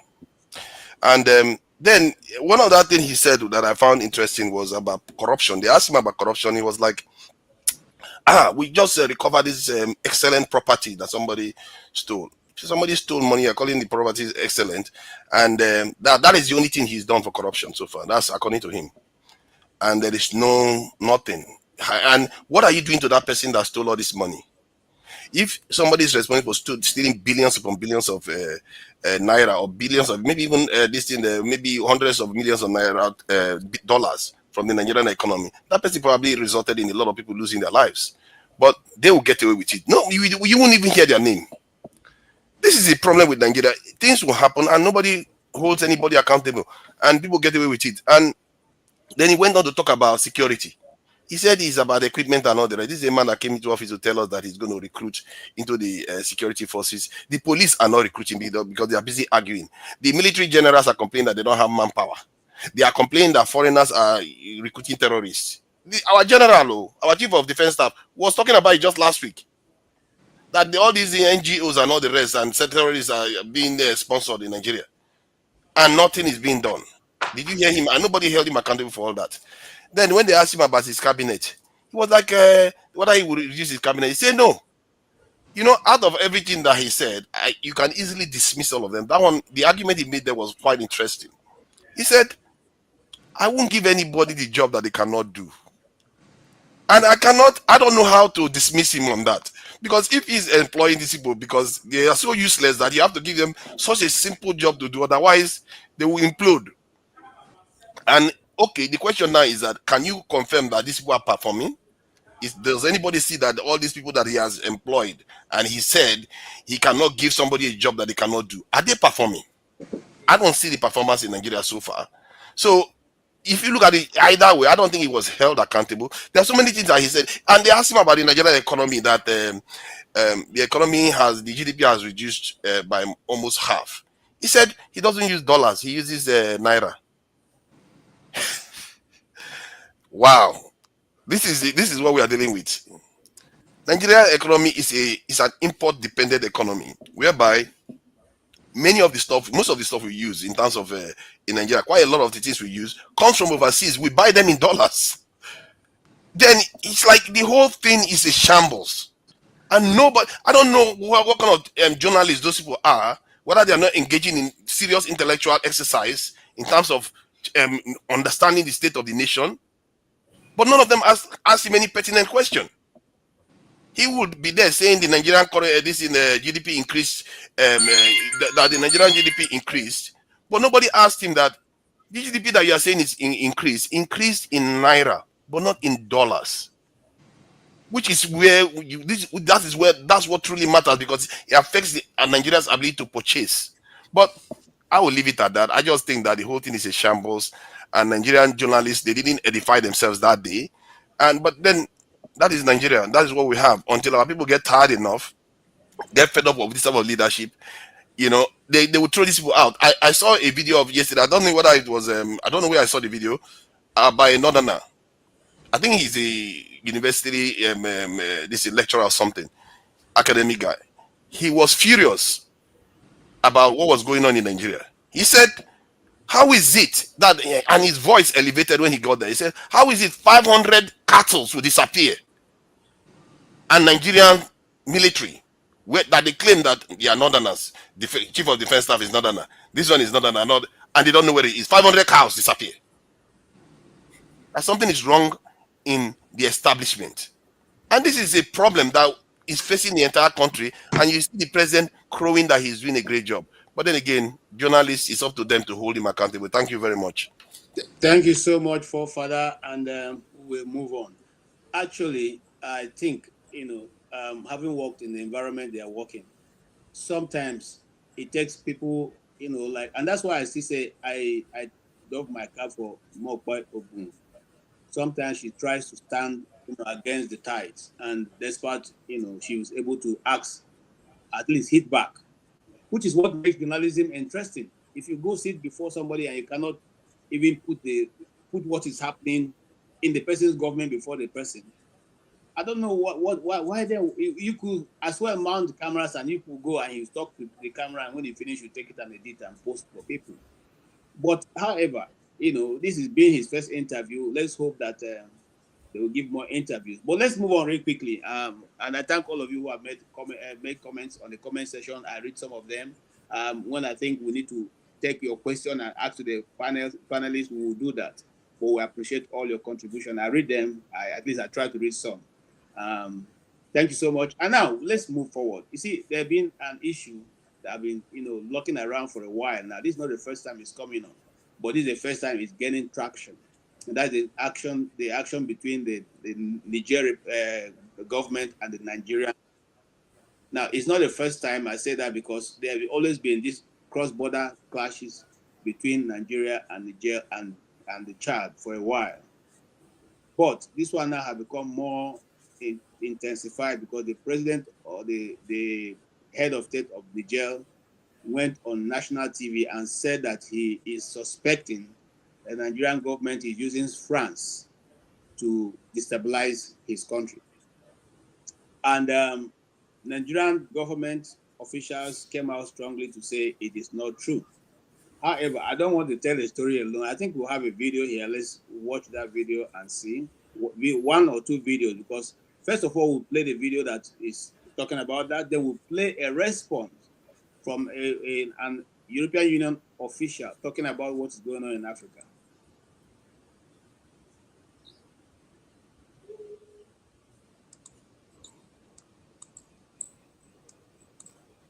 In Borno State, claiming that it's intended to destabilize the Niger Republic and its neighboring countries. And away from that, where the Nigerian Air Force has announced an investigation into airstrikes that mistakenly targeted the Gidan Sama Rumtuwa communities in Sokoto, resulting in 10 civilian deaths and multiple injuries. The incident, which occurred early Wednesday morning, also led to the destruction of homes and the death of animals. Tilmowe Ali Ndume, the senator, At the end of the day, had minor impact on the surrounding villages. The airstrike indeed. You said the APC is no longer a progressive party. Now we hear they want to join forces with the opposition to remove the. I don't think you'd have to be a genius to know that the last thing the Horn of Africa needs is more foreign military bases, more weapons, and more European meddling. What we call our strategic relationship isn't about human flourishing, it's about the EU's ambitions as a superpower. There's now a new great game in the Horn of Africa. Greater and lesser powers are pockmarking the place with military bases. France, the US, China, Germany, Japan, Italy, Saudi Arabia all have a presence in the tiny area of Djibouti alone. Mercenaries are swarming in from all quarters. The entire region is being militarised. War is in the air. And what about the people facing climate and food insecurity? None of this benefits them. We talk about instability, but we only make it worse. We flood the place with weapons, hand over the profits to European arms companies and charge the bill to our citizens. And then with the carnage we... Okay, that is mind-boggling. And it's not that we don't know it, but they are able to put it right on, before our faces now. That is what's going on in Africa. Now, let's start from the Niger, then we'll move down to what happened in Sokoto. Sorry, the videos, I can't seem to track where that is now. But you heard the cocoa of the matter, which is that the Niger government is accusing Nigeria of trying to use the French troops stationed now in Borno State, a village in Borno State called Gaba, to now destabilize its government. And it's not the first time. But why I play the second clip is for you to know that what the man is saying is not strange. This is what is going on in Europe for a long time. The question I'm bringing to forefather is this: why will the president, who has just seen what Niger suffered with and France for the past 40 years, now accept France with two hands to come build or to come have their men guide their economic interests in Nigeria? What kind of arrangement is that? Thank you for that. For the life of me, I don't know what is wrong with our people. I don't know. I don't know what is wrong with our people. It's like these leaders, maybe because we were still a subject of the colonies when they were young. These people still think we are still a colony. They don't think we deserve freedom. They don't think we are our own people. We should stand up on our own. That is the problem. How can what is the precedence? What is the, how they use it in Nigeria, antecedents of any of these nations in terms of dealing with Africa? Why is any African leader even dealing with any of them? It's clear these people don't mean us well. But you still see our leaders troop to those places. They are the ones empowering our leaders to do what they are doing in Africa. When they go and take loan, they give it to them. Are we surprised that the Nigerians are complaining? As a matter of fact, I think Niger, because of what they are doing now, it has helped Nigeria. Because before, an American military base was right in Niger there, it's Chad, and they are present all over the Sahel. They compromise our security as a nation. When powers that are more powerful than you is by your door, that these people have a history of victimizing us. What kind of power do your leaders have when they can fly a jet within how many hours they are in your capital? We take our lives for granted, and I really do appreciate the fact that the Sahel nations are coming together. For once, they are doing something that many of us, West Africa, refuse to do. Why did ECOWAS not form a defense pact? 3 nations are coming together. I think some people are still arguing maybe we should be breaking up into smaller, because those 3 nations understand that this world, if you want to survive it, if you're not big and strong, forget it. You are done for. And this should be common sense. But our leaders, they go there, and I don't know what they are planning. Are they planning that these our oppressors are going to fall down and die? Have you seen? I don't know. What is their plan? They are going to, after the oppressor, they're going to get tired and they just fall and die by themselves. They don't die. These are continent killers. I've never seen anything like this in history. As a matter of fact, the people we are dealing with, we've never met anything like that in history. And yet our leaders play with them and play with our lives as if it's nothing. Even the American consulate that they built in Lagos, I think from what I gather, it's the most expensive consulate America has ever built. And it's by the ocean. That is technically a military base. They can bring anything there and you wouldn't even know. And in Ghana, the same thing that they are doing. Ghana, one terminal of their airport, they've handed it over to Americans. So an American can come in there without a passport, bring whatever they like, do whatever they like. Nobody can stop them. This is the kind of stuff our leaders are doing to undermine our freedoms. and our survival. These people can decide to do whatever they like. I'm in a country where the defense minister said they want to invade Africa. This is not made, I didn't make it up. That they want to invade Africa, and the way they are going to do it is they're going to pretend as if they are going to like they are coming to help us with something. This is what is it. And by the time that information came out, this is something that became a scandal in the UK. By the time it came out, they had already sent troops to Africa because our African leaders are so useless. It's unbelievable. And I don't know whether I would call the leaders or just us. We are so childlike in the way we think that some other people are going to treat us better. We have to take care of ourselves, and if we don't do that, this Niger Republic issue that we are facing now, I don't think Tinubu is going to be able to do anything. Not with Northerners there. They will turn on him. As a matter of fact, if he tries anything with Niger, they will turn on him. What I'm suspecting he's going to do is he's going to bring the French troops in. They're going to use terrorists, and they're going to use it to destabilize the country through using Nigeria as a base. So that is what the Nigerian leaders are complaining about, because they know, President Tinubu knows full well that Northerners will not stand for it. And as a matter of fact, if Northerners detect any sense of the French soldiers in Nigeria, they will lose it. And you have to give it to the Northerners. You see, this is showing what happened before we were colonized. Because before we were colonized, the Northerners were the ones that resisted the most. There was like, I think there was something like they were going to fight or die or something like that. That was their motto then. While the Yorubas in the start, when they first came into Lagos, they were divided. They were fighting each other. If this base was about to be put somewhere in the south, I won't be surprised the Southerners will accept it. But the Northerners will never accept it. They are the ones technically keeping Nigeria safe from these people coming to stay inside Nigeria. Because I saw a Northerner on TV, I think one of their top brass, he came on, he said, they will never, he said he himself will go and resist it. This is an intellectual on TV. He said he himself will go and resist it. These people they understand if somebody wants to come and oppress them, they will fight against it. And the fact that they are not working with other parts of Nigeria to fight against some of these leaders that are also part of the problem, it's astounding. So it's up to Nigerians to figure out a way to work with each other. And that's part of why I'm here. And probably part of why most of us are here. We want to have these conversations so that we sorry about that. So that we can be able to get somewhere.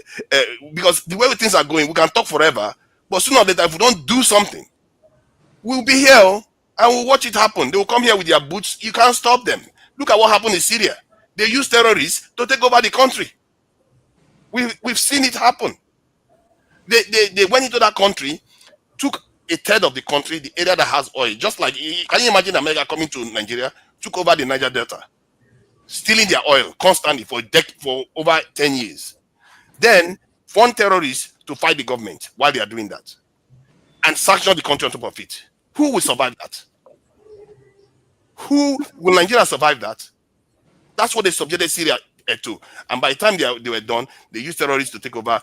And a terrorist, an Al-Qaeda terrorist, so that you know how bad this people can be. These are Al-Qaeda terrorists that kill a lot of people, that they had $10 million bounty on his head. Within how many weeks, they've removed the bounty. He's now the leader of Syria. They are happy with him than Assad. Why do they hate Assad so much? You have to ask yourself that question. Okay. Because they are supposed to be sovereign. So sorry about that. I've gone on too long. Yes. Not even that. Thank you. I'm trying to cut off you going to Syria because that's a whole ball game, new ball game. Yeah. I think I've gone on too long, to be fair. Yeah. So thank you. It was. I mean, you really drove the point home, and I know that Mr. James is also was also listening. And so, what's your contribution? Is it that? Let me take you back a little bit. When Idris Gabi was the former president of Chad, and he made a certain complaint that Nigerian forces were not ready to actually combat the insurgents in Nigeria, and so they refused to cooperate with Nigeria. And he went ahead and dealt with the Boko Haram, the one that were coming into Chad, and he actually decimated them, so that before his death there was no such thing in Niger. In Chad. What do you say? Is this general, does he have a point in what he's saying? Yeah, they have a point, but they seem to be getting something wrong. I'm not sure, it might not be the Nigerian government at Aso Rock that is in collaboration with the terrorists. Remember, the United Arab Emirates brought a list of people in Nigeria sponsoring terrorism. Down till this day, nothing has happened to them. These guys are still around. Probably, I'm just guessing, I have no proof, probably it is these guys who are playing games here and there, collaborating with those they're supposed not to collaborate with to foment trouble. And once the signals are reaching in Gemina, the signals are coming from Nigeria. There is a government in place in Nigeria that's supposed to check these people. And if this is not being, if no one is checking them, and the threat is becoming so real, they are justified to criticize the government of Nigeria. This is how I see the whole show. Again, I do not know much of this man they call Bola Tinubu, because while he was a governor in Lagos, I was already out of the country. I do not know what relationship he has with France. These French people you are seeing, they are even more devilish than the devil in their dealings with Africans. The country where I live here is Senegal, it's the Gambia, right inside Senegal. We know what the Senegalese are going through. And let me tell you something. They milk Senegal to the point of death. There are thousands of Senegalese in the Gambia, hustling in the Gambia. And the Gambia is just like a state. Actually, the land area of the Gambia is 13,000 square kilometers, like Bayelsa State. Now, for a big country like Senegal, for their, artisans to be flooding the country, trying to make ends meet, that tells you what they are going through in the hands of France. All the artisans in this country, be they carpenters, bricklayers, motor mechanics, welders, you name it, tailors and all, they are Senegalese. They are not Gambians. So that tells you what they are going through in Senegal. So it cut across the whole of Africa. Now, these people have woken up. They are telling the French to leave them alone. And France reluctantly left them alone. Now, for Bola Tinubu, who is the chairman of ECOWAS, to be romancing this guy, there's something seems to be going on between his government and the French government. So there's every reason for the people in Niger to be alarmed that we succeeded in flushing out these people, but our nearest neighbor that's supposed to be our brother is romancing these people. So something is wrong. So this is what I'm saying. And you see, the problem has started. The so-called Nigerian army, they are bombing people to ashes. And this has not, this is not just starting now. Now, it's a pity. I've heard a lot of people say that Nigerian soldiers are among the best in Africa. I don't think so. Let me quickly explain why I don't think so. Now, in the year 1979 or thereabout, there was a Nigerian army officer with UNIFIL in Lebanon. They went there for peacekeeping mission. This guy was caught selling weapons to the Palestinians. If you don't mind, I will post the link on the chat for people to check, to authenticate what I'm saying. This man was caught selling weapons to what they call Palestinians. They've been of this habit, but this guy was trailed and he was caught red-handed and imprisoned. The Nigerian government was able to secure his release. Something like that, I cannot quite remember the name of the man, happened somewhere in Bosnia and Herzegovina.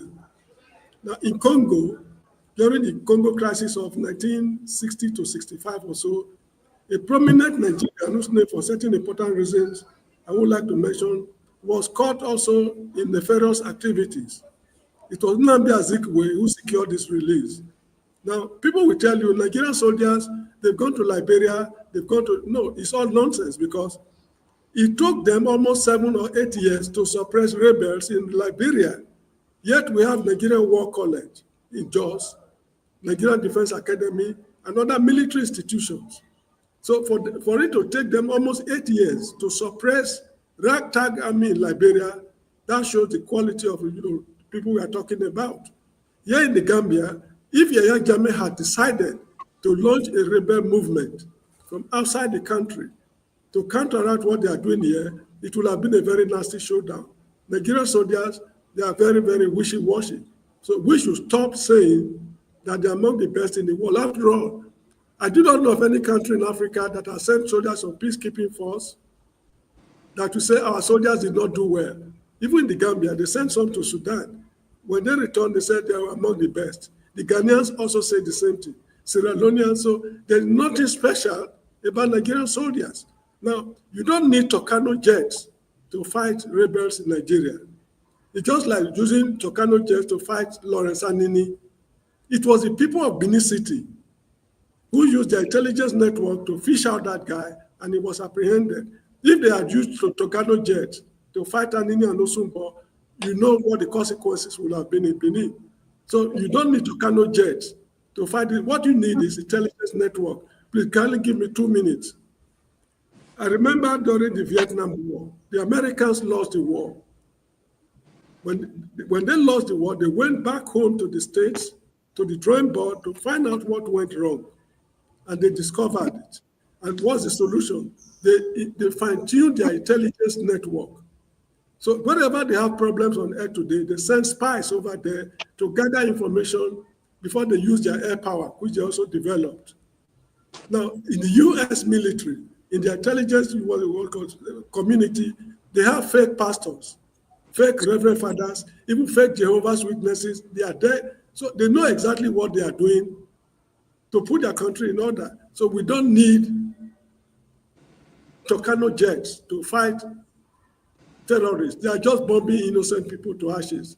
I mean, Nigeria is a write-off. I've told you all very many times before, this is a time for us to talk about post-Nigerian republics. We should put modalities in place in order for us not to be like Sudan. This is the time. Because from the way we are going, I'm terribly in doubt if we will get out of this problem. All right. Thank you so much, Mr. James, and the level, the angle you came from. Sorry, Mr. KJ. Sorry, I'm sorry to interrupt you. I just have to step out and you can put me at the background, but I'll be listening. The question I want to ask, sorry, or if it sounds offensive, we always talk every week, which I understand completely that it's our country. But you and I and every single one of us sitting here, Nigeria is not happening to us. Electricity is there constantly. Water is running, road is good. Why are we worried about Nigeria now? No, excuse me. The money I sent home, all my earnings here as a university lecturer, I spend it at home. Mr. James, you don't I hardly say Nigeria is happening to me here. Okay. To me. Okay, so that Wale, is that your question? Yeah, because I just feel like so if that's your question, how long we've been running this program. So move on. I don't want us to go, Okay. Yeah, if that's your question, people have taken note of that, and when they are responding, they will probably capture your question also. But I will tell you, you see, the moment we lose sight of talking, that will be the end of everything.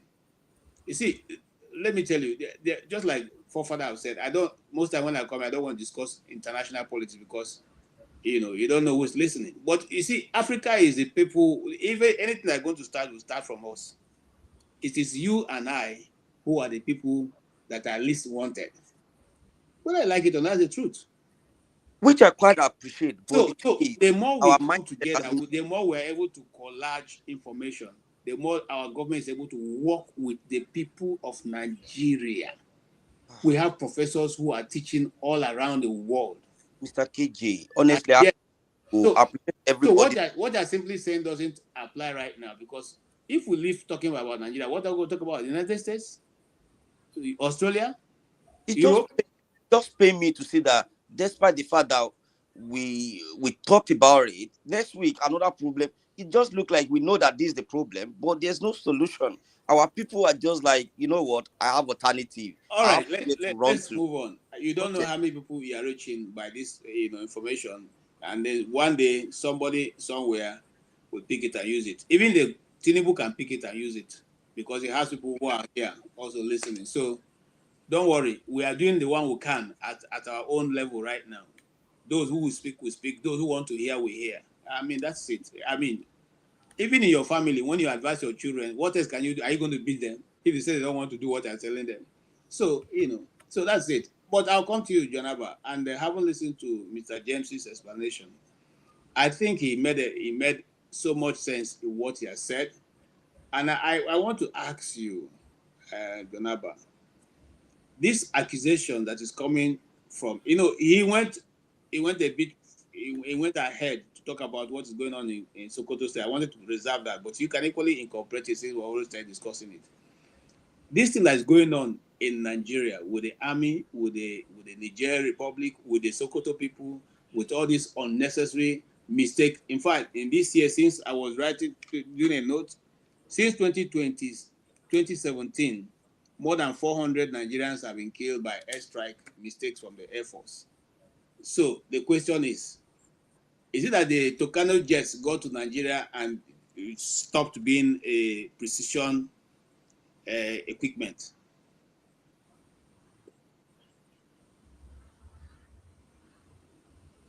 Are you done? Yes, I asked that question. So if you talk about the Niger, what's going on and what's opposition, then the one that Air Force keep telling us that they are always making a mistake and killing innocent people. Is that those aeroplanes, when they sold them to us, they removed the precision equipments? Because these are things that once you press the trigger, you can even guide it to where exact point, and it takes pictures. If the plane we know is the one they sold to Nigeria, once it bombs, it takes pictures. So you can, before you even launch your missiles, it gives you a total picture of where you are. It's so precise. It tells you where you are, at what level, which place. It identifies. You can see it on the monitor. So it's not as if you don't have a picture of those things. So how come our own Air Force is always killing innocent people and saying it's a mistake? And then the Chief of Army Staff said that when you live among people like that, you should also expect to have casualties. Should the people leave their villages when those people come, and must they be just be used to fight those insurgents instead of doing what Mr. James said, using intelligence, in terms of malams, in terms of whatever you can get into those places and get the real information. Thank you, Mr. KG again. I think Nigeria should organize themselves very well and capture Nigeria. They can do it. They should not hesitate that Nigeria cannot be captured. If they organize themselves and with the military and support of other nations that will support them, I think I would love them to capture us instead of China, America, France, and the rest of them. At least they know we know my black brother that will show mercy. Adage in my place says that when you have beans and you have palm oil, it's a good food. So you can mix it well. So I don't want to be captured again by another light-skinned man. I want Niger to put themselves together with the support of other nations and capture Nigeria. The generals are just talking, they create a talking point. They should be ashamed of themselves.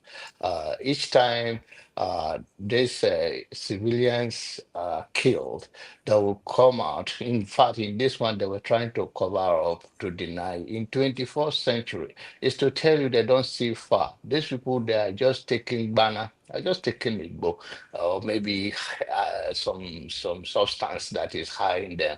And when you are in such world, you don't see from a reality, even when it's unfolding in your own eyes. In 21st century, for God's sake, you hear the Nigerian defense spokesperson will come out and say such a shameful thing that when you are dwelling in a such place, you should be expecting such thing. What is the purpose of collecting intelligence to make sure that people are not a victim in that kind of this thing? Is that I think they have a plan, and it's because of the way they take a northern that their life doesn't count. Because when it happened in Kaduna, the presidents went there too and said this is the will of God. They always sell the will of God that of a negative to someone else, but they never take it.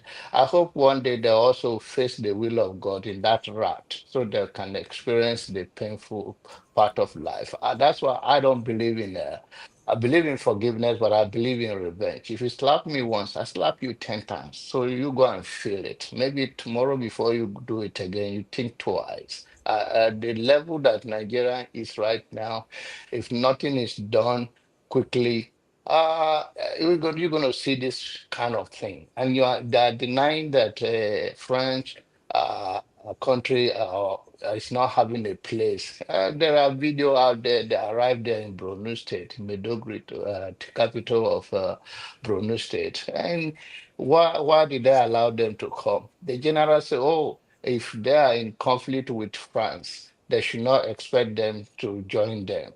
And that is to prepare their talking point that, oh, and they are very small intelligent. I don't want to talk about Nigerian soldiers because just like Mr. James said, they are not that good in intelligence. They're not even defending anybody. They're just sharing the money that comes from defense ministry and sponsoring their children because they are so blinded. And that is what they are doing. They are not serving Nigerian interests. They are serving their personal interests. And like one lady said here, I think Gladys said, there is a karma. The Bible says something. Let me borrow it. It says just like you will not enjoy the seed of your labor because you do not respect the others. Life is what goes around, come around. Whatever a man sow, he shall reap. And those that do this to our souls of our black men and women, they will never also find rest. So it's best thing to know is that they can take any banner they want to take and put a different face and talk. They know they will never have peace. There shall be no peace with the wicked. Thank you. Thank you so much, Jonaba. There shall be no peace with the wicked, especially those who say the will of God is to continuously to kill the innocent people who are looking for how to survive. Why the will of God don't work for their family? Their families are go to see Tinubu in his presidential mansion, and the will of God happens to those people who are in their communities, rural communities, looking for how to survive their life. I don't think that is how God works. But however, Femi may have a different opinion. So let me hear from you, sir. Yes, sir. So, apparently there was a news that went on Heralded like around December 13th. It was alleged that Nigeria may have been responsible for the sabotage of this Niger Benin oil pipeline. Yeah. So it looks like that's where it was stemming from. And if for anybody that understands the French former colony and France dynamics, you would recall that the famous Sokoto, Guinea, was the one that was responsible for refusing the bait that France had thrown at the French-speaking African countries during the agitation for independence amongst former British and France colonies. When the French had offered the French-speaking countries the opportunity to be part of a so-called community. And, they were shocked because they didn't realize that someone like that would have the audacity to refuse that bait. And basically, at the end of the day, what had happened was supposed to serve as a lesson to any other French country that decides to actually choose independence over being part of that community. And of course, that brings us to where we got to in terms of how France continued to hold sway in terms of controlling the economies without any shame. Because ordinarily, without these countries, a lot of people will tell you that France is nothing. Now, it looks like, again, if you go back to when you try to tie the knots, if you look at the fact that Tinubu, apart from the fact that he's been going to France prior to when he became president, and he keeps going to France, culminating in the whatever they went to sign recently, I am of the opinion and belief that this three generals from what's it called, Burkina Faso, Mali, and Niger, they're watching closely, and that's why no, I mean, as much as they quickly run to Russia, nobody is necessarily, or I would like to think nobody is necessarily thinking Russia is any better, but sometimes you weigh your pros and cons and you go with the one that's possibly the lesser of the two evil. So, and I say this to say that it kind of made sense when they went on the French national French TV. The foreign minister, I think, was one that first indicated that we see what you guys are doing, oh. And we have seen this before, again with Guinea in the past, because the past has a way of repeating itself. So it's better we say it out now. Of course, they're always going to deny. And when you now tie it perfectly, unfortunately, with the unfortunate incident that happened on Christmas Day of all days, which was not the first of its type anyway, in Sokoto, you begin to wonder why the likes of Reno, for example, we spill what is spilled. I don't know if you saw what Reno said about that incident in Sokoto, where he was trying to play to the gallery in terms of the fact that, hey, we know that Abdul Rahman Chiani is Hausa. We know that a lot of the people in Niger have ethnic link. They have ethnic filial relationships. Affiliations. The North. So that it's almost like they're trying to calm something they're trying to brew up as well. And on top of that, you have the case of the unresolved banditry, what's it called, Boko Haram, and now the Lakurawa. And now you're having this happen. And on top of that, because a lot of things in Africa, it boils down to ethnicity and religion and the dynamics of the rest of the world, whatever machinations there are also. It's a really complex situation, some of which we don't know who exactly is pulling the strings, but we know people are pulling the strings. So when you now juxtapose all of this together, you now put this together, you now have all kind of chatterings from the whoever the protagonist and the antagonist in this case. Again, when you look at the response of Daniel Bwala, again, I don't know if you saw Daniel Bwala's response, where he said, he's paid to defend his masters now, where he mentioned that he said something about to the regards that the Nigerians are feeling the heat, but in truth, everybody is going to suffer it at the end of the day, especially when you look at the geopolitical politics of West Africa as an example, So I just find it. Did he say that the Nigerians are feeling the heat? Yeah, he did say that. Daniel Bwala, go check. He did say that. He said they are feeling the heat, and that's why they are reacting the way they are reacting. Meanwhile, again, go check out the fact that there was an actual sabotage of the Niger Benin. That's why it seems to have originated from. And again, of course, you can't trust France in this case. You just got to look to history. You cannot trust them. That's all I just wanted to contribute. All right, thank you so much. I wanted you to exhaust all you're saying, and you see, I've stopped listening to or watching people like Daniel Bwala because I couldn't just handle his. It was too much for me, really. I'll just leave it at that.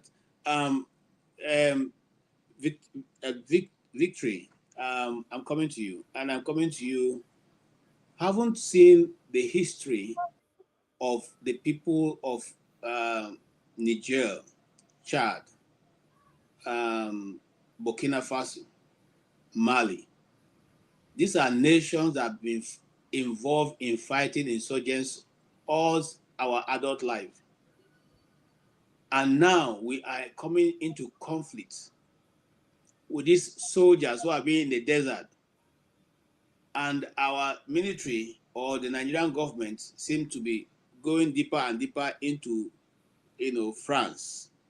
Do you think we stand a chance just in case something happens tomorrow? I think what the guy said, the Niger guy said, is some of us knew this anyway. Like, it's not a surprise to me, because if you look at how Boko Haram has existed in the northern state for some time now, and Nigeria is claiming not to be able to defeat a ragtag group of people. It's obvious that there are people there are foreign collaborators that are sponsoring these people. So what he said is, they are all running around the media, scrambling around, because he actually spoke in Hausa. So he's addressing, he knows the audience he's targeting. And then the NSA guy responded back to him in Hausa,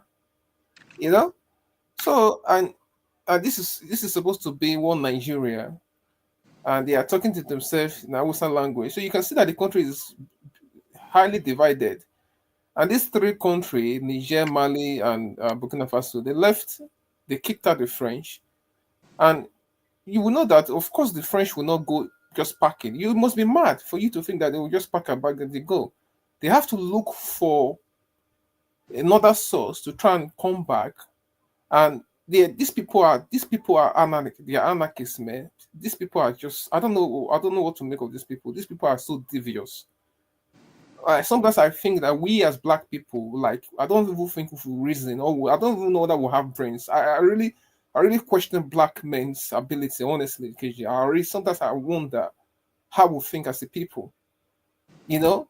And if you look at what happened in slavery, it's what is happening again. They always use one of you to break in, and Tinubu is giving them everything that they want, or giving them the red carpet. Just come back, and you can use our country as a launching pad to attack our neighbors. What literally the people from Niger, they are brothers with people from the northern part of Nigeria. So it's literally giving them the French an open go to come and attack people that have like your own brothers. So I don't know what is wrong with we as a people. Like there's something that is seriously disconnected that I don't know what it is. I really search and ask myself question: how can a group of people behave this way? I don't understand it. So they can deny. I don't know if you've seen the video of the French troop saying that they're already in Nigeria. I don't know if you've seen that video. Is there out there? You know, so those people are already there, and at some point there will be some serious explosion. Like there's going to be something have to give, because those people in the north will not just sit back and let you come and set up a base and all that. And all this is all down to the minerals that they want to keep tapping, because obviously they've kicked them out and they need. And if you watch that interview that Tinubu did, he said that Nasarawa State has the highest deposits of is it lithium? He said something like that. One of the minerals. He said it himself, and they lifted the ban on mining recently. So the French are coming there to continue to mine and take our resources for free. So Tinubu does not care as long as he gets his own side of the day. He doesn't care. So we're really in a big. I mean, we're in a big problem. I don't know how we're gonna get away from this thing. But something has to give at the end. Thank you.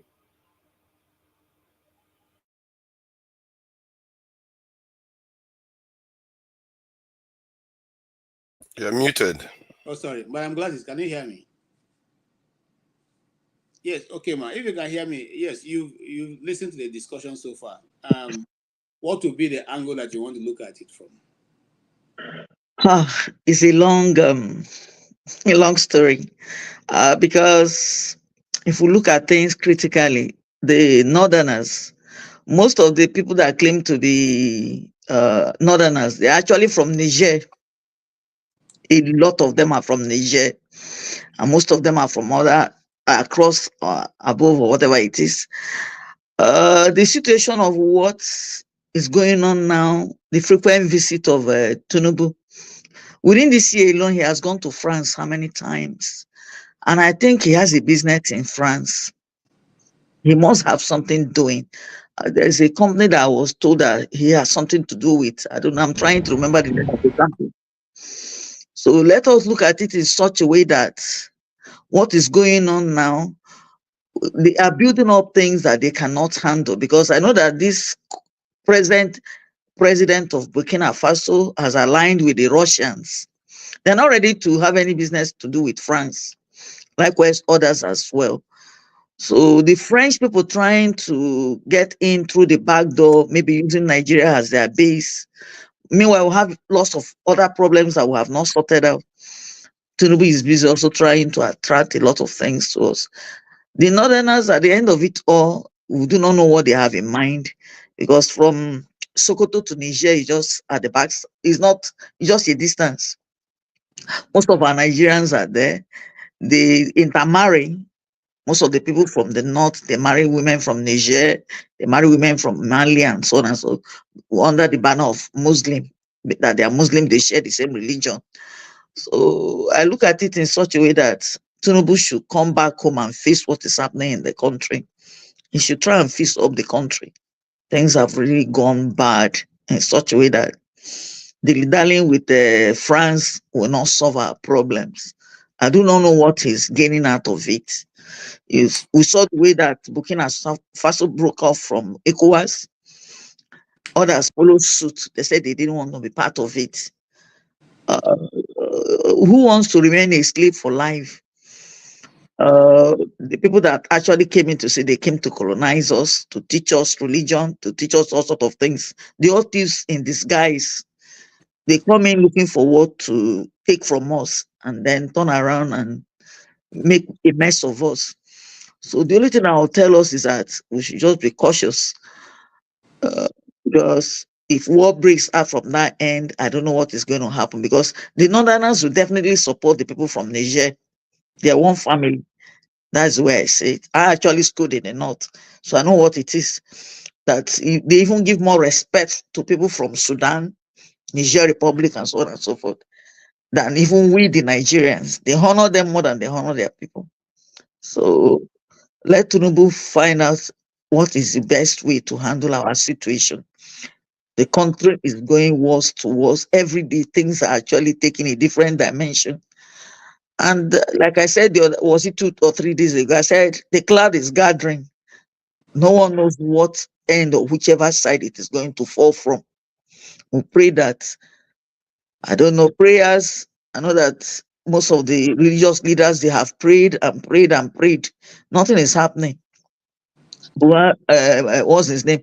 Tinubu is bent on doing what he wants to do. Because I know that Pujot belongs to France. And I know a lot of them have businesses. A lot of people in Nigeria have business contacts with the French people. And they know what else they stand to gain from putting us into a very confused state. We're getting into a confused state where the French soldiers will come around and come and hang on our neck. We have not even finished the problems on ground. We are threatening other bigger problems. May God have mercy on us. That's my thing. Thank you so much. Thank you, Madam Gladys. And you raised a very pertinent question, which I'm going to ask Mr. Tony. Nigeria borrowed money, billions of dollars, built railway to Maradi from Kano, lay pipeline from Nigeria to Kano, bought SUVs for the presidential election, followed and gave money for election in Nigeria. And even now, it is known that a lot of Nigerians have big mansions in Niger.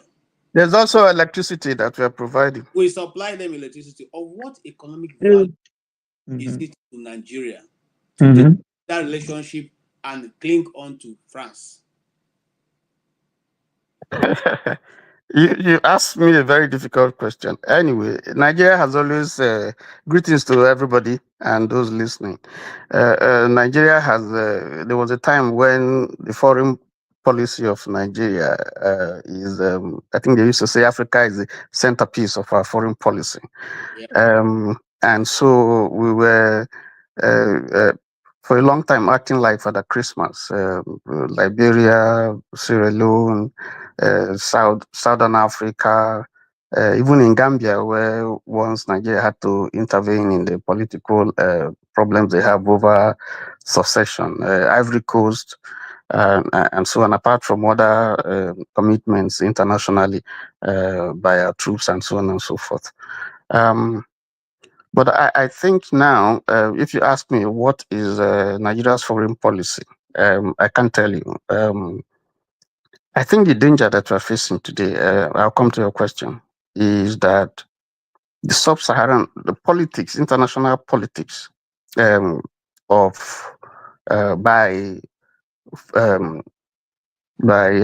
the West is affecting, is beginning to affect the way we frame our actions in terms of our relationships with the countries that neighbor our neighbors. Niger, Chad, Niger, Chad have been and Cameroon, all French speaking. Well, apart from Cameroon, that is um, bilingual. They have been very useful in helping us to fight insurgency because one way or the other, they also are affected. Niger particularly, and Chad. If you remember, I think it was a Niger leader who died in the course of, as a result of injuries he sustained fighting Boko Haram and the rest. And there are a lot of Nigerians who are displaced who are in Niger and also Chad. So we have always had a relationship. You meant the Chadian leader that died from fighting. Yes. Sorry, So, but we've always had. Nigeria has Nigeria and Chad basin.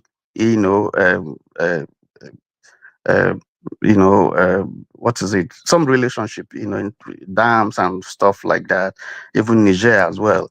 If you look at some of the reasons why Nigeria had that kind of relationship, it has to do with an agreement which they entered into when the Kainji Dam was being built. And Niger played a critical role. And there was an agreement, that, Niger, nobody will do anything that will affect water supply to Kainji Dam. So there's some arrangement, which had helped to foster the relationship between Nigeria and Niger. And it's been so for a long time. But we see a situation recently where maybe because of personal interest, which has little or nothing to do with that of the original interest upon which this relationship that I was trying to explain is based.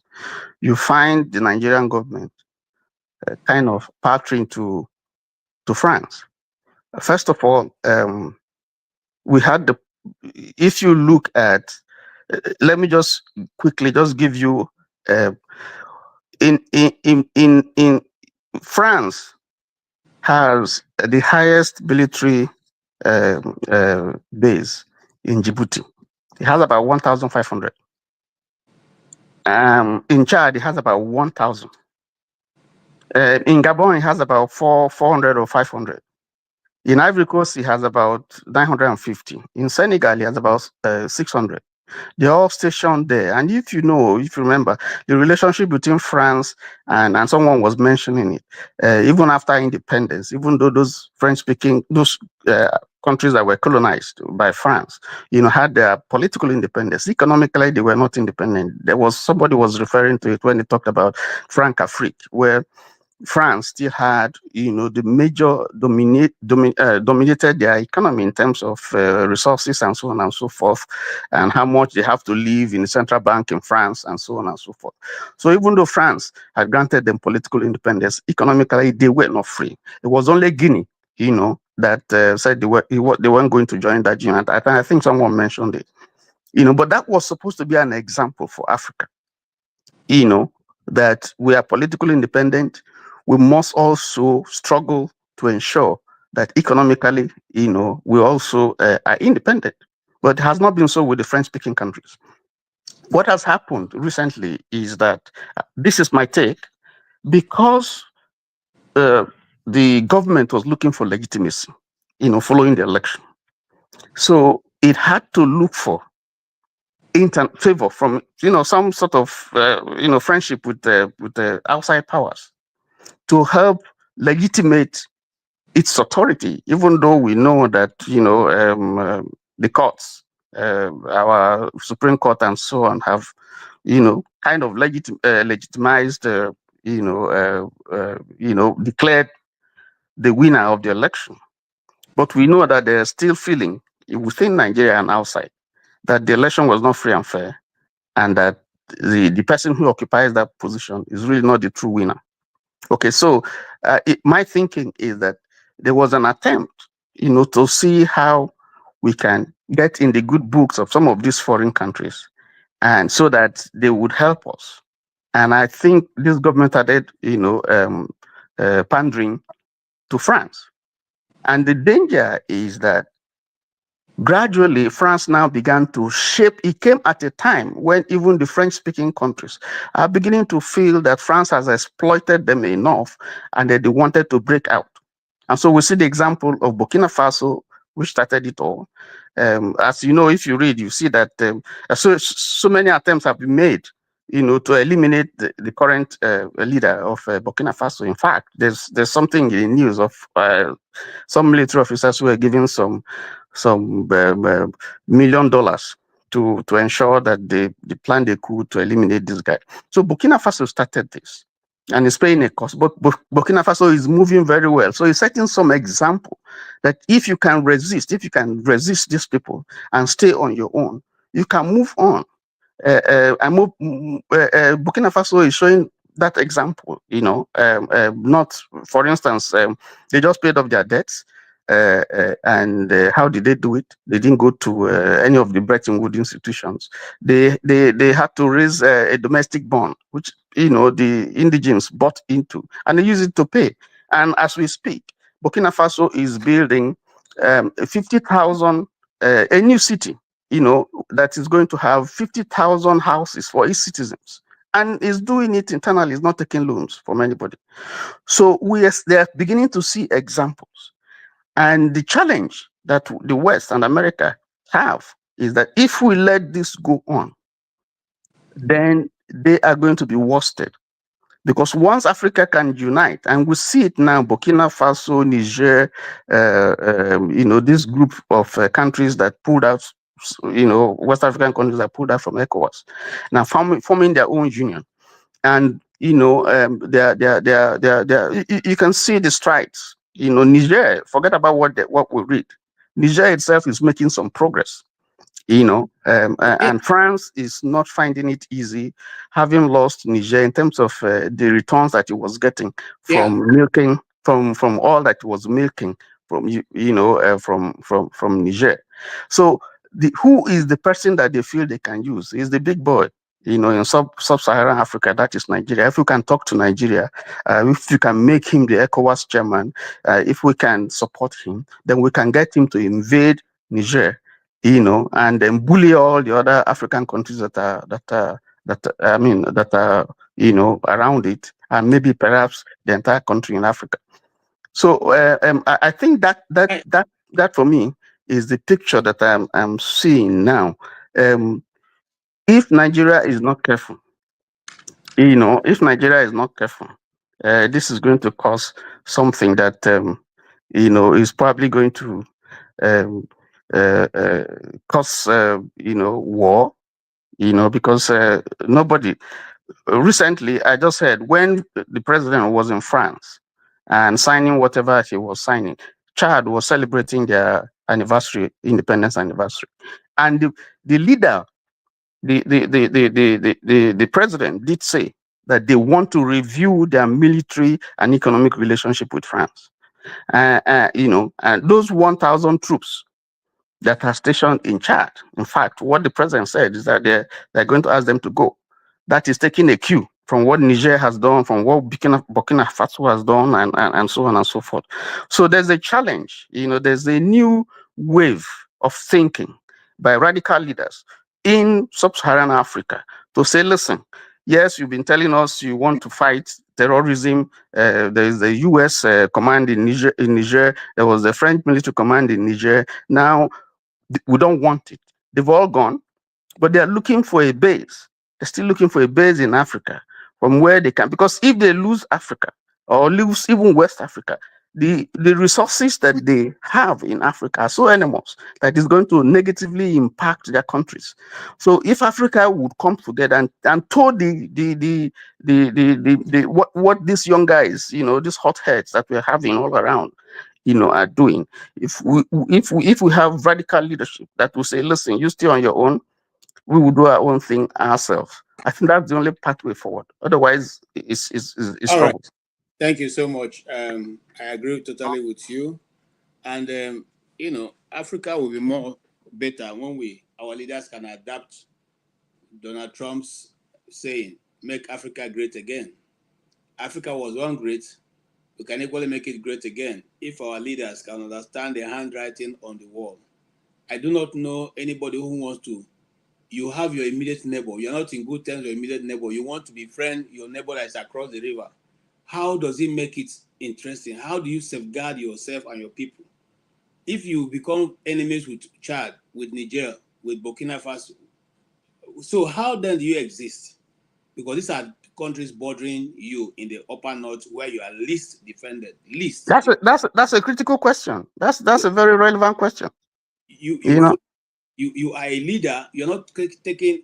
By the way, I want to ask. I don't know if anybody have this answer. Do you just, as a Nigerian leader, you just go into agreement with another country without the approval of the National Assembly? I thought the National Assembly have to ratify whatever treaty that Nigeria enters. How come he's able to sign away this thing without anybody in the National Assembly taking part in it? That's a question we should all ask ourselves. But I'll quickly move because our time is fast spent, and I have one more topic for us to discuss before we move on. Is it before we shut down? Can we say now that Sharia is gradually moving to the southwest? I have asked that pertinent question because of recent activities going on in our beautiful nation, Nigeria. The question of, are we taking into cognizance what is going on? I'll give let me lay out this.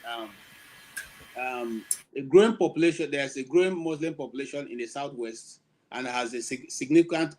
They are significant in number, and a growing Muslim population, which could lead to increased demand for Sharia law. Is that true? If that's true, because I'm reading from, a journal. They exist. That's also, they say the factors that is making it look like the southwest is going Sharia. They already have existing Sharia courts in some of the states in the southwest, especially states like Ogun and Oyo, already have Sharia courts handling civil cases and involving Muslims. So the question now is Nigeria moving away from our secular nature, the secular nature that we all agree to be? And then are we going to imbibe Sharia as one of the religion, or the only religion, or the same, are we going to come to a point where we'll now say we're a Muslim nation?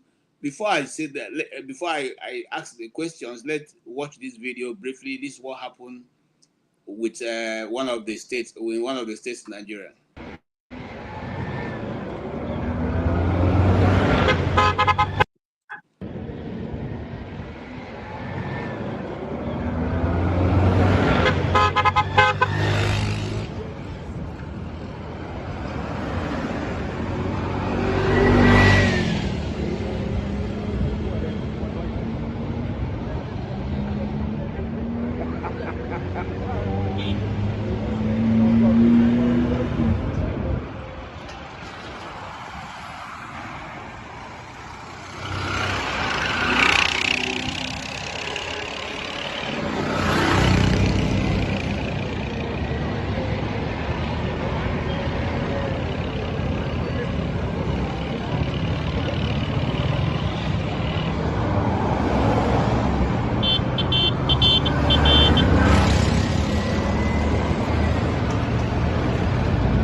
Okay. Yeah, that's a young man who didn't mind whether he can drop from there and die.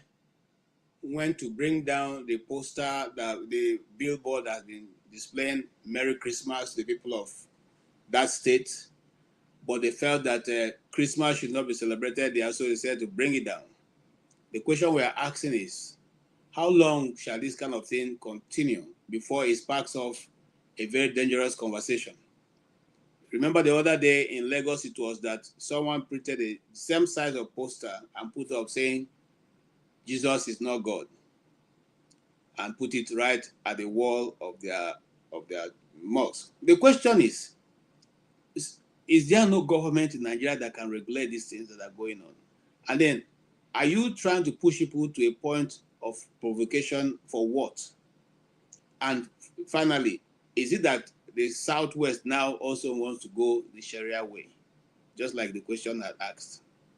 I'll leave it for discussion. And while you do that, also, maybe I'll start from forefather. You answer and then you round up for just give us your concluding thoughts so that we can shut down exactly at after 3 hours. Go ahead, sir. Thank you for that. Consequences, sins of the fathers, or when these people say sins of the fathers, I begin to see what it means. I used to think that it's unfair for the younger ones to pay for the sins of the fathers. I think probably what they were saying there is that there are consequences to our actions today in the future. And I've said this before in the kind of debate in terms of expansion of Islamic faith, that in Nigeria they are growing faster in population. There will be consequences. This is a democracy, and they will be winning ground. And question you have to ask yourself is, what does it even matter? The other side is practicing a foreign religion, the other one is practicing another foreign religion. Why do you want to fight your own for that? I don't know. Is it that if you convert to Islam, you are going to suddenly grow a fifth colon or something? I don't know. Point is that none of those things is of consequence to me. What I care about is instability. And I think our people should be looking at these things from the point of view of trying to understand each other. Because if you fall for it and start fighting each other, it's a fait accompli. We are going to pay heavily for it. A divided house will fail. But if you can reach out to your cousins, they've been there for thousands of years. All these religions is just something in our own heads that they used to come and condition us against each other. You reach out to them, and maybe they will have reason to reach out to you too, and together we'll be able to rescue this nation. Because sometimes I see some of our antics, the way we compete against each other, is reinforcing our position where we are right now. It's forcing us to be the same way. Because when a northerner hears the southerner talking about them and talking in a derogative way about them, they will be like, if we turn against our leaders that are sparing us this desert life, we have access to the sea, we have oil. If we turn against this leader, these people, look at how they are talking about us. What are they going to do to us? So they are going to double down. Like, we better protect our own no matter what. Then if the South again, they behave this way to the South will be like, you see, they don't listen. You have to bridge that gap.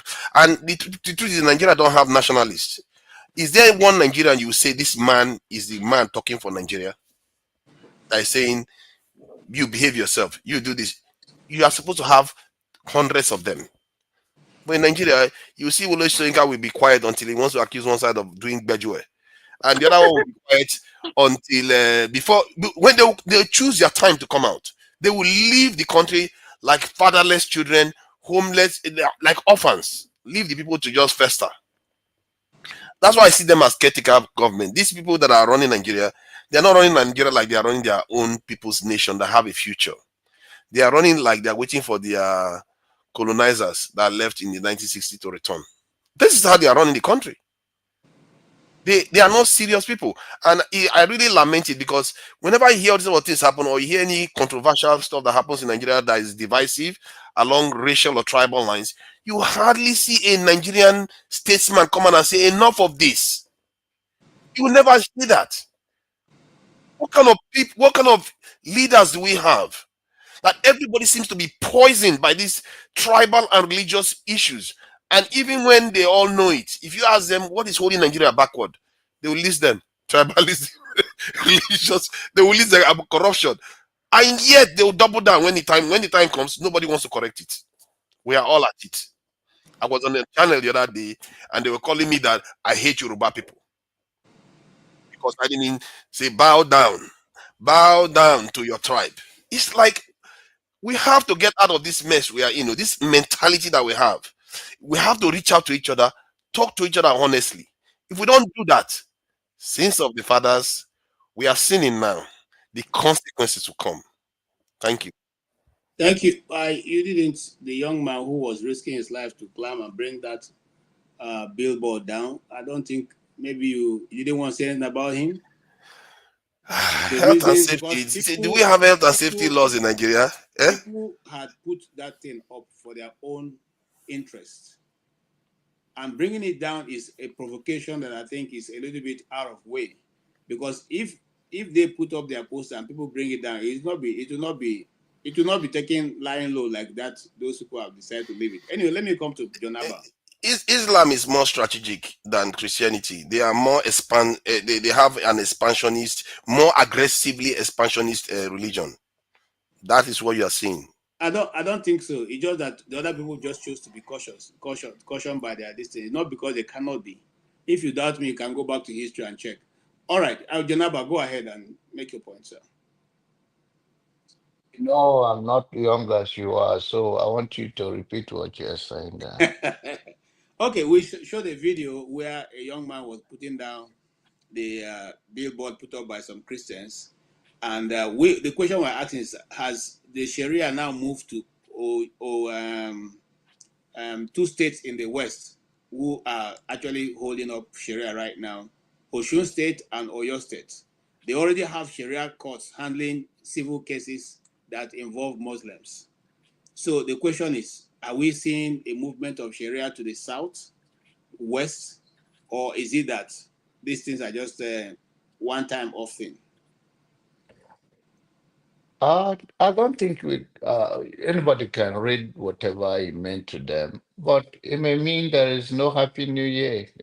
People are suffering. It may not mean anything religious to say. And I don't want to read religion to it because personally, if I see anything, Merry Christmas, there's no Merry Christmas. People do not have rights. You can see how the children that were trapped to death. I think they say 35 in Ibadan, 35 in another state, Anambra and Abuja. So, and it's all desperation. So if people react to it that there's no sign of that, I don't think it may not read religion to it. I mean, religion may be a factor to it, but whichever way they come from. Um, I'm not that religious person, so I don't take a side on religion. I just believe that every human being have the right, but we should not uh, uh, discard the fact that some are very religious and fanatics that will push back on the issue even when they don't know the cause root of it. So I don't buy to those petty things. But in the actual sense, why many people around the world are celebrating, others are weeping. So people can read anything, say, what the heck is going on? This is not Merry Christmas or Happy New Year. It's a pain.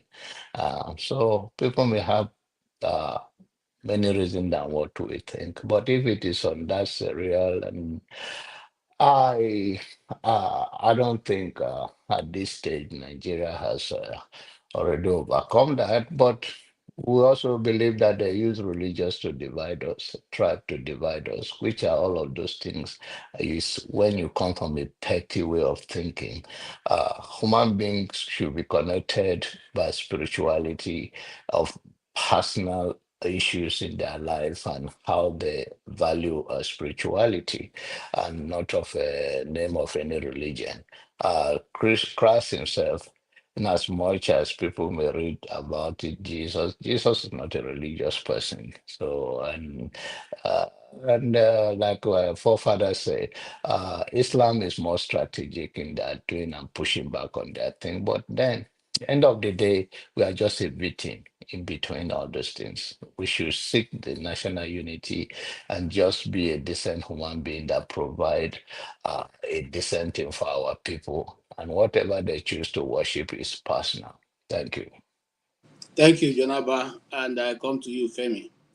Femi, many years ago, there's a professor called Ali Maziri who said that Nigeria was a giant in the sun and talked about all the beautiful things that are available in Nigeria and how Nigeria was going to go to become great.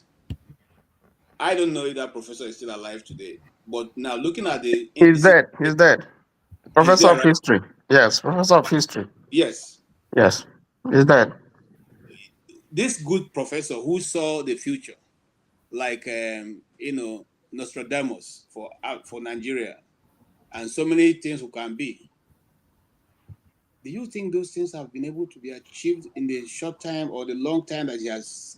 This is over 30 years ago. He saw that Nigeria was going to be great. He spoke about it at length in documentaries and all that, still available, if you go searching for it. And now, just like Jonaba said, shouldn't we read these things, this video we saw from a religious point of view? Should we just dismiss it and say, well, a guy was hungry, he wanted to use the billboard for his bed, so he tried to cut it down, to align it for people to say Merry Christmas in Kwara State? How do you see that, sir?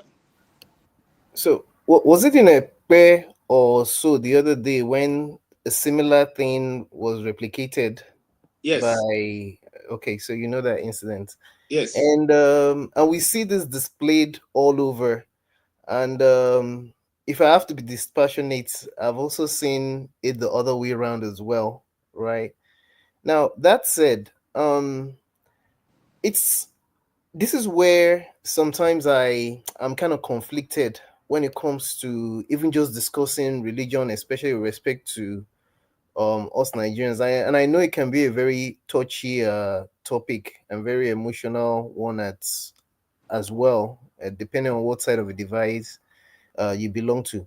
But when one looks at things non-sentimentally, just as a human, what has religion even been of help to us, or has it been more of a hindrance than a help? My contention is that it's been more of a hindrance, because even generally speaking, it's almost like in every way or shape or form that you look at how religion is plays out in Nigeria, it's almost like a form of oppression in itself. It's almost like a tool that is used depending on who the people at the helm that are actually using this to intoxicate the end system, whatever their agendas are, is what goes as well. Sometimes I just suspect at the earliest opportunity, whenever people are agitating based on religion, with specific regards to this particular incident of Sharia being brought to the West. You mentioned Professor Masri. I mean, I know of him. I've seen some of his. I grew Ali up Mazri. Ali Masri, so I've seen some of his stuff. He reminds me sometimes of that Kenyan professor, the Pan African one, as well in some form. I have also lived with a professor. I lived with him for about 3-4 months. He was a professor of biochemistry at University of Maiduguri. He's late now as well, Professor Abdul Karim Hussein Akonde. And one thing I learned from I think he became really radical as well. His wife was a doctor. He was very learned, well traveled, and all that. But you see, when it comes to Islam, and of course the same could go for Christianity, because I've also met some really radical, extreme Christians. So that's why I like to look at it from both angles. But again, just focusing on this. One thing I realized in the 3 or 4 months I lived with him was that when it comes to the passion with which, especially those of us in Nigeria, the angle and the passion with which we take religion to, it's not today, because there have been underpinnings that have brought us to where we got to now. Again, if you take the fact that we somehow were dragged into the organization of Islamic countries during the regime, was it during the regime of Babangida and Idi Yeah. Agon? that it happened. Yes. Of course, there were people that were already warning as far back as then that irrespective of the fact that you cannot disregard that you have a significant Muslim population, Christian population, and even the non-believers, because I think we can be unfair, the traditionalists and what have you. We also forget that it's this kind of things that led to Boko Haram as well, and I don't think we have learnt. And of course, you have smartings of things like what happened during the former governor of Oyo State. Remember what happened during his governorship as well, and the kind of things that we've seen happen in Ilorin and just Kwara State generally.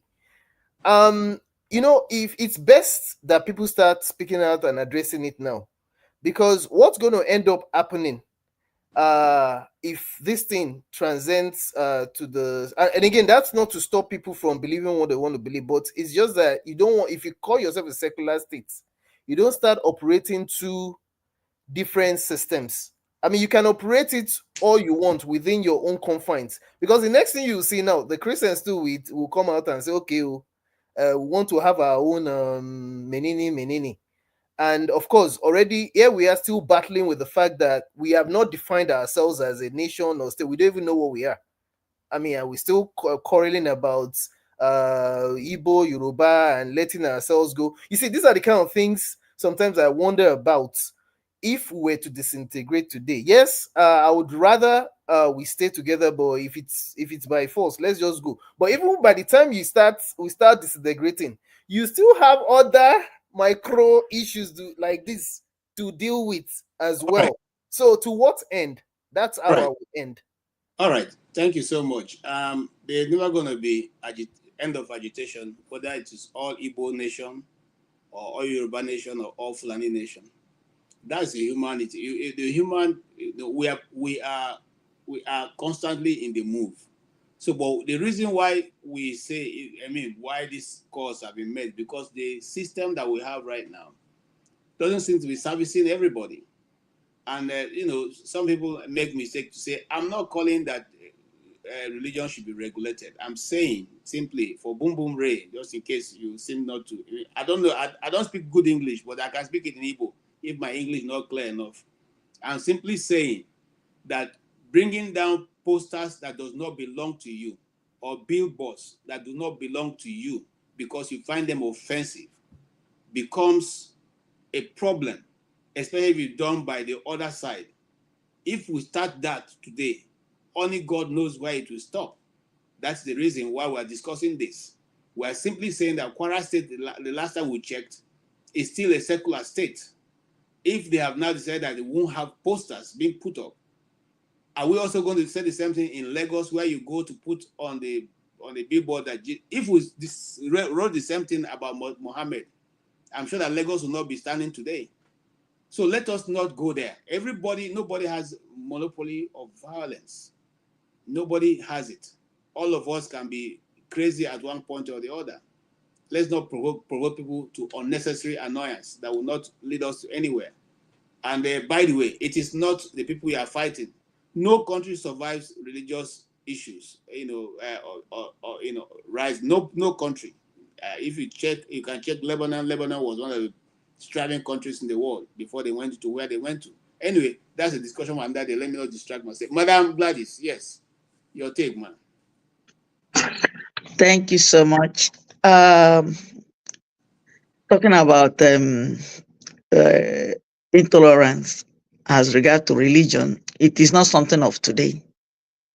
Let us remember some years back in the northern state of Nigeria, a lot of people were killed for one reason or the other. Even some people were burnt or beheaded. And nothing came out of it. Rather, somewhere like in Kano, we saw what happened in Kano, where the people decided to begin to defend themselves under the flimsy excuse of something little.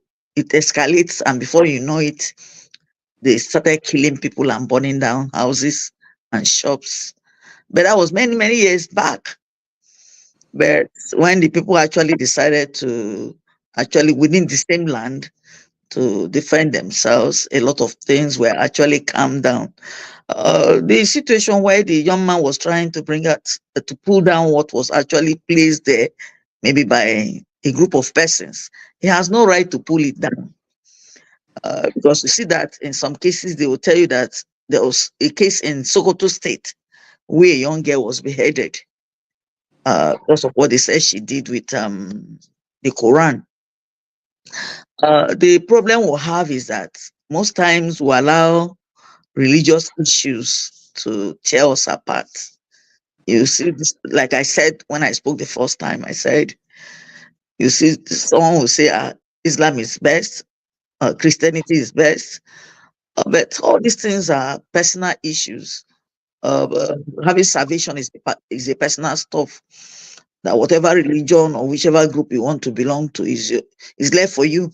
You must not impose it on others, and you allow people to choose where they want to belong to. And if we look at it, we can see that a situation where a lot of things were actually being said that the government trying to insist that they want to belong to OIC. We have attended sessions with them in the past. Possibly we actually even signed to belong to OIC. That's the knowledge of most Nigerians. We should not just look at it and say nothing like that. We're just there as passerbys or no. It's like Nigerians. The government has actually registered to belong to that group. So what we need to do is that we need to tread cautiously, especially when it comes to religion, because that's something that can trigger off wildfire that cannot stop. Thank you so much. Thank you, Madam Gladys. I appreciate your coming and your contributions. Yes, before I come to Awobam, let me go to Tony. Tony, yes. I came before my brother in Ghana. Don't start to Joro. Oh, okay, sorry. No verse. All right. Mr. Tony, let me hear you. Then I'll go to show. Then I'll go to our brother in Ghana.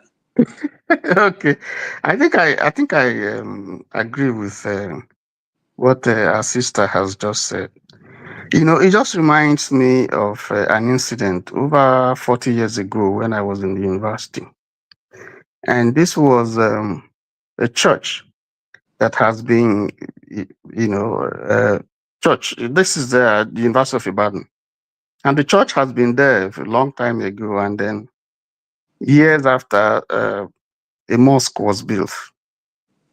And there was this issue that the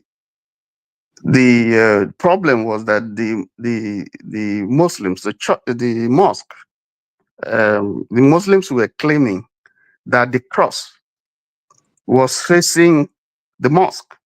I mean, when they pray, it was facing the direction where they pray. So when they face the east, they'll be seeing the cross, and that they didn't want the cross to be removed.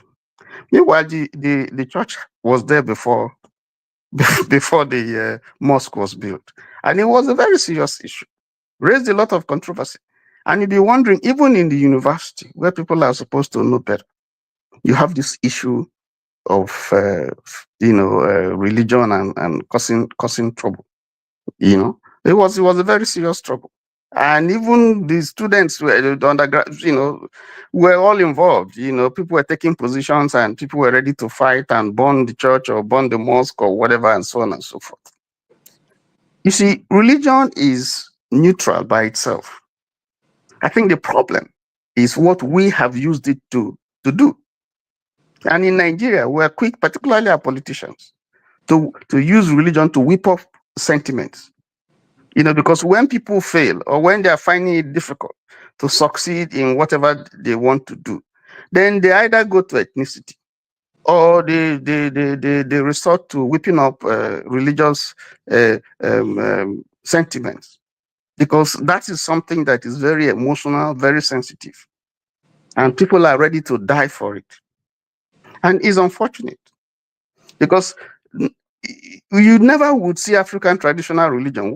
They don't cause problems in Nigeria. It's either Islam or Christianity the two of them. Now you have other forms of religion. I haven't seen them causing this much of tension and problems that we have in Nigeria. And yet, it's not as if it's only in Nigeria that you have Christians and Muslims. You have them in other places. And if you look at how have other countries been able to deal with the issue of religion, how have they been able to use it to advance the goal of developing their country? I just came back from what we call pantry. My church every Saturday gives out food to people, irrespective of who you are, whether you are Muslim, you are traditionalist, you are Hindu, whatever.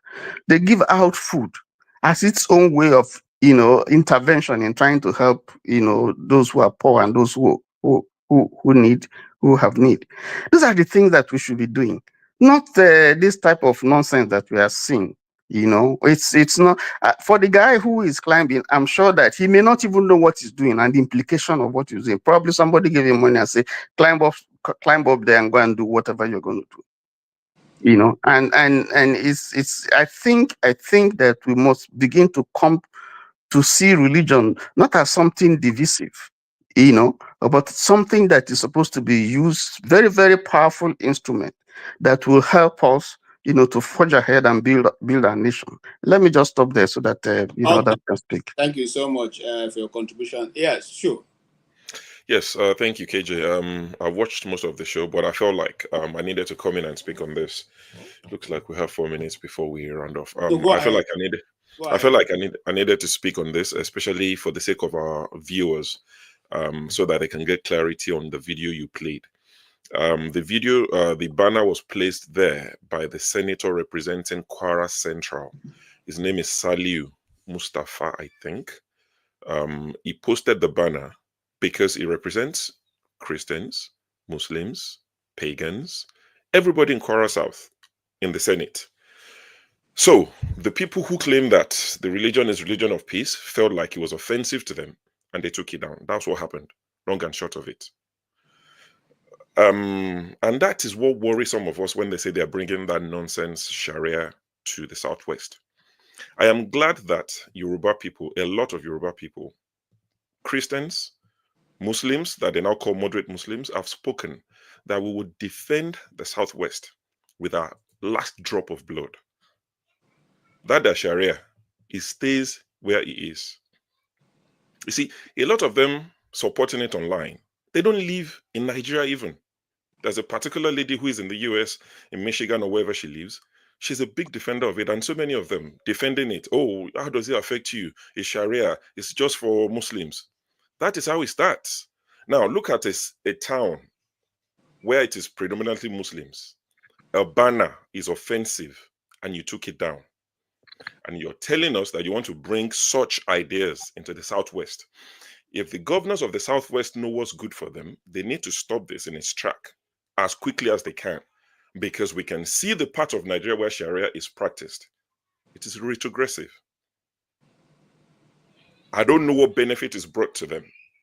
You see people's, go online and Google Sharia judgment in Nigeria. You see the people's arms and legs that have been cut off, the poor people. And they'll start telling you, oh, you only affect, marriage and divorce and inheritance. It doesn't, when you tell them what happened to Ganduje, why is Ganduje walking around with his 2 arms? And they tell you, oh, Sharia doesn't cover that. But these people that you've cut their arms and legs because they stole something. There's a picture of a young boy whose offense was he stole a phone and they cut off his 2 arms. And this is what you want to bring to the Southwest. I want to curse them in Yoruba. No.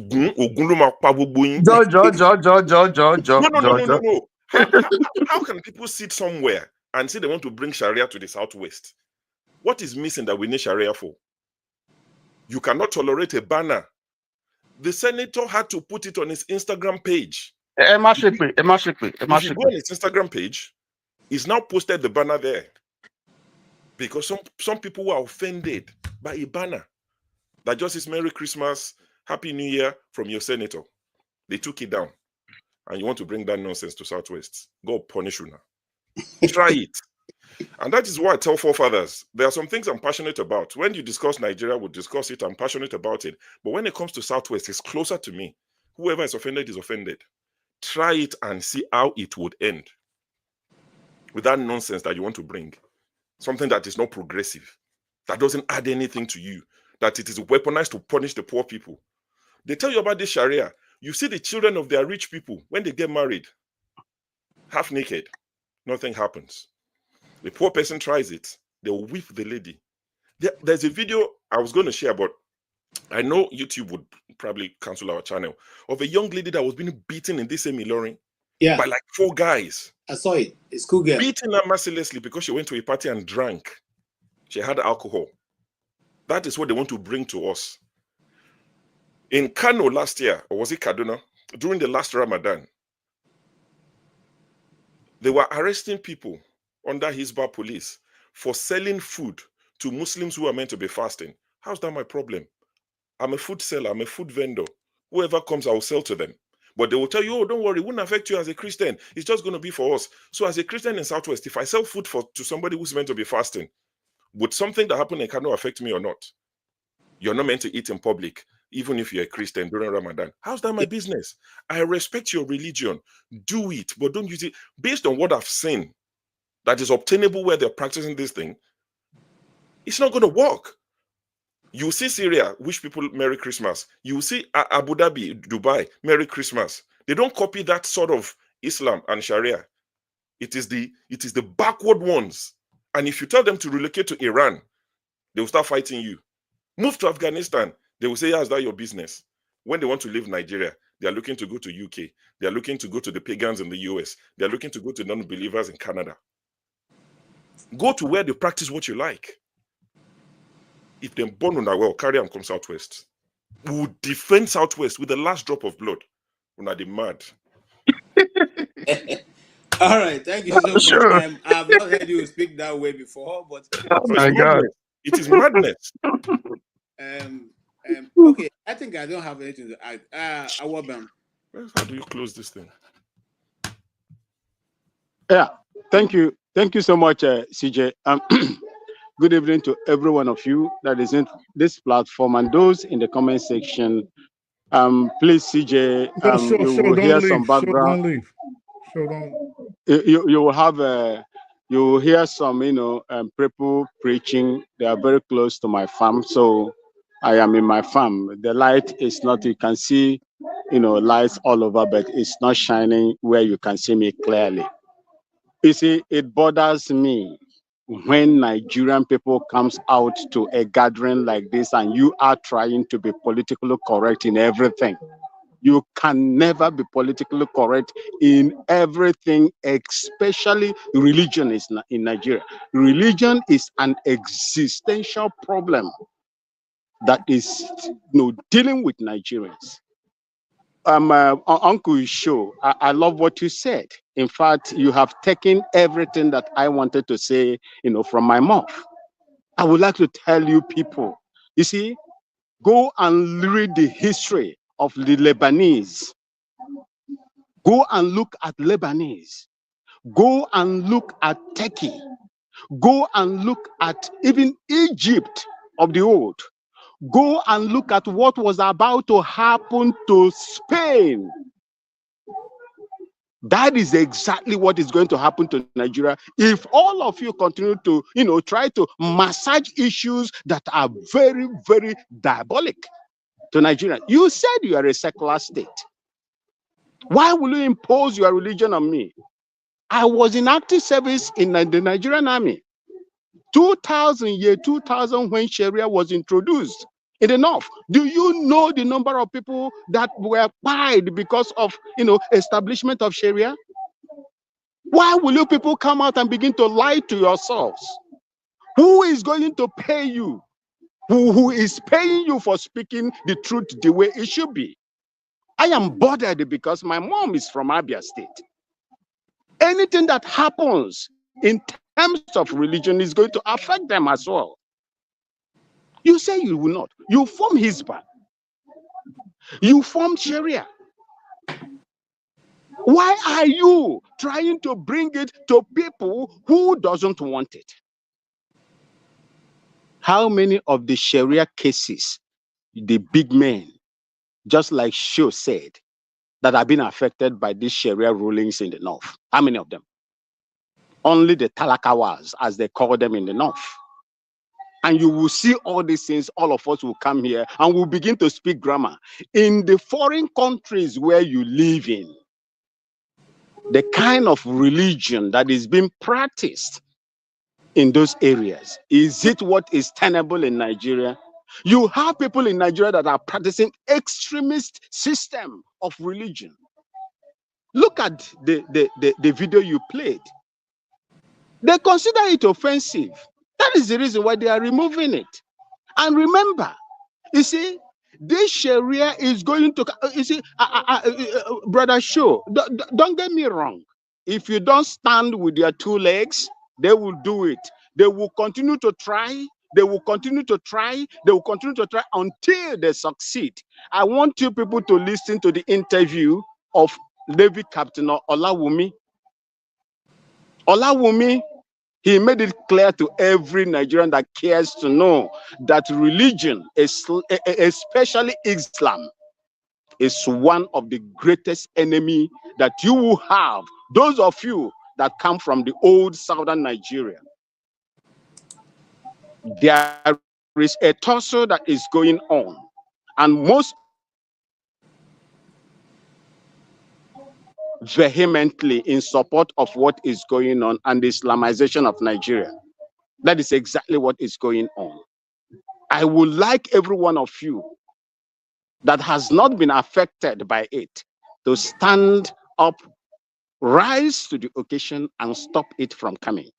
And my condolences goes to the Sokoto people, that the civilians that died as a result of the military act. I do not know the reason why innocent people, instead of them to target the enemies, they are targeting the innocent ones, those that are struggling day by day in order to make ends meet. You go in, instead of you, those people that you're supposed to protect are the ones that you are senselessly slaughtering. I don't know if I will call it unprofessionalism or they know what they are doing. My heart goes out to every one of them. As for Bola Tinubu's media chat, I have nothing to say to that. It is what you see happening in Nigeria today is the benefit of what you are going to get when you have a system that selects people instead of electing them. Thank you so much, CJ. I yield here. Thank you so much, my brother. Yes, that indeed is where we'll be rounding up this broadcast. Here, I'm also posting the link for the next broadcast, which will be handled by the So I don't get to speak. Oh, I'm sorry. I will not leave you without letting you to speak. But I'm just posting. KJ, so I don't get to speak. I just said I'm sorry that I'm going to allow you to speak now. Can you hear me? So, yeah, the link for the next show, I posted it. No, I think there's a relay. I think there's a relay. Okay, yeah. I think there's a relay. You muted. Okay, I'm not muted. Yeah, I'm not muted. Okay, yes, half of Turkey is in Europe. Can we hear your take, sir? You probably be the last speaker.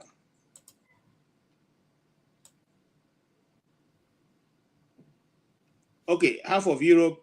If you can rejoin us, I will just hold on so you can rejoin us and make your contribution. I think you want to say something. Yeah, because he said I should wait. I'm only here because he said he wants to say something. So I'm waiting for you. Because I know we have to leave so that this guy can start. But I would like to hear what he has to say. I don't want it to seem like a conspiracy to kick him out. So I would love for him to say what he has to say. Not that he wouldn't. Yeah, half of Europe, you are back. Yeah, he can say whatever he wants to say. The new stream has started, though.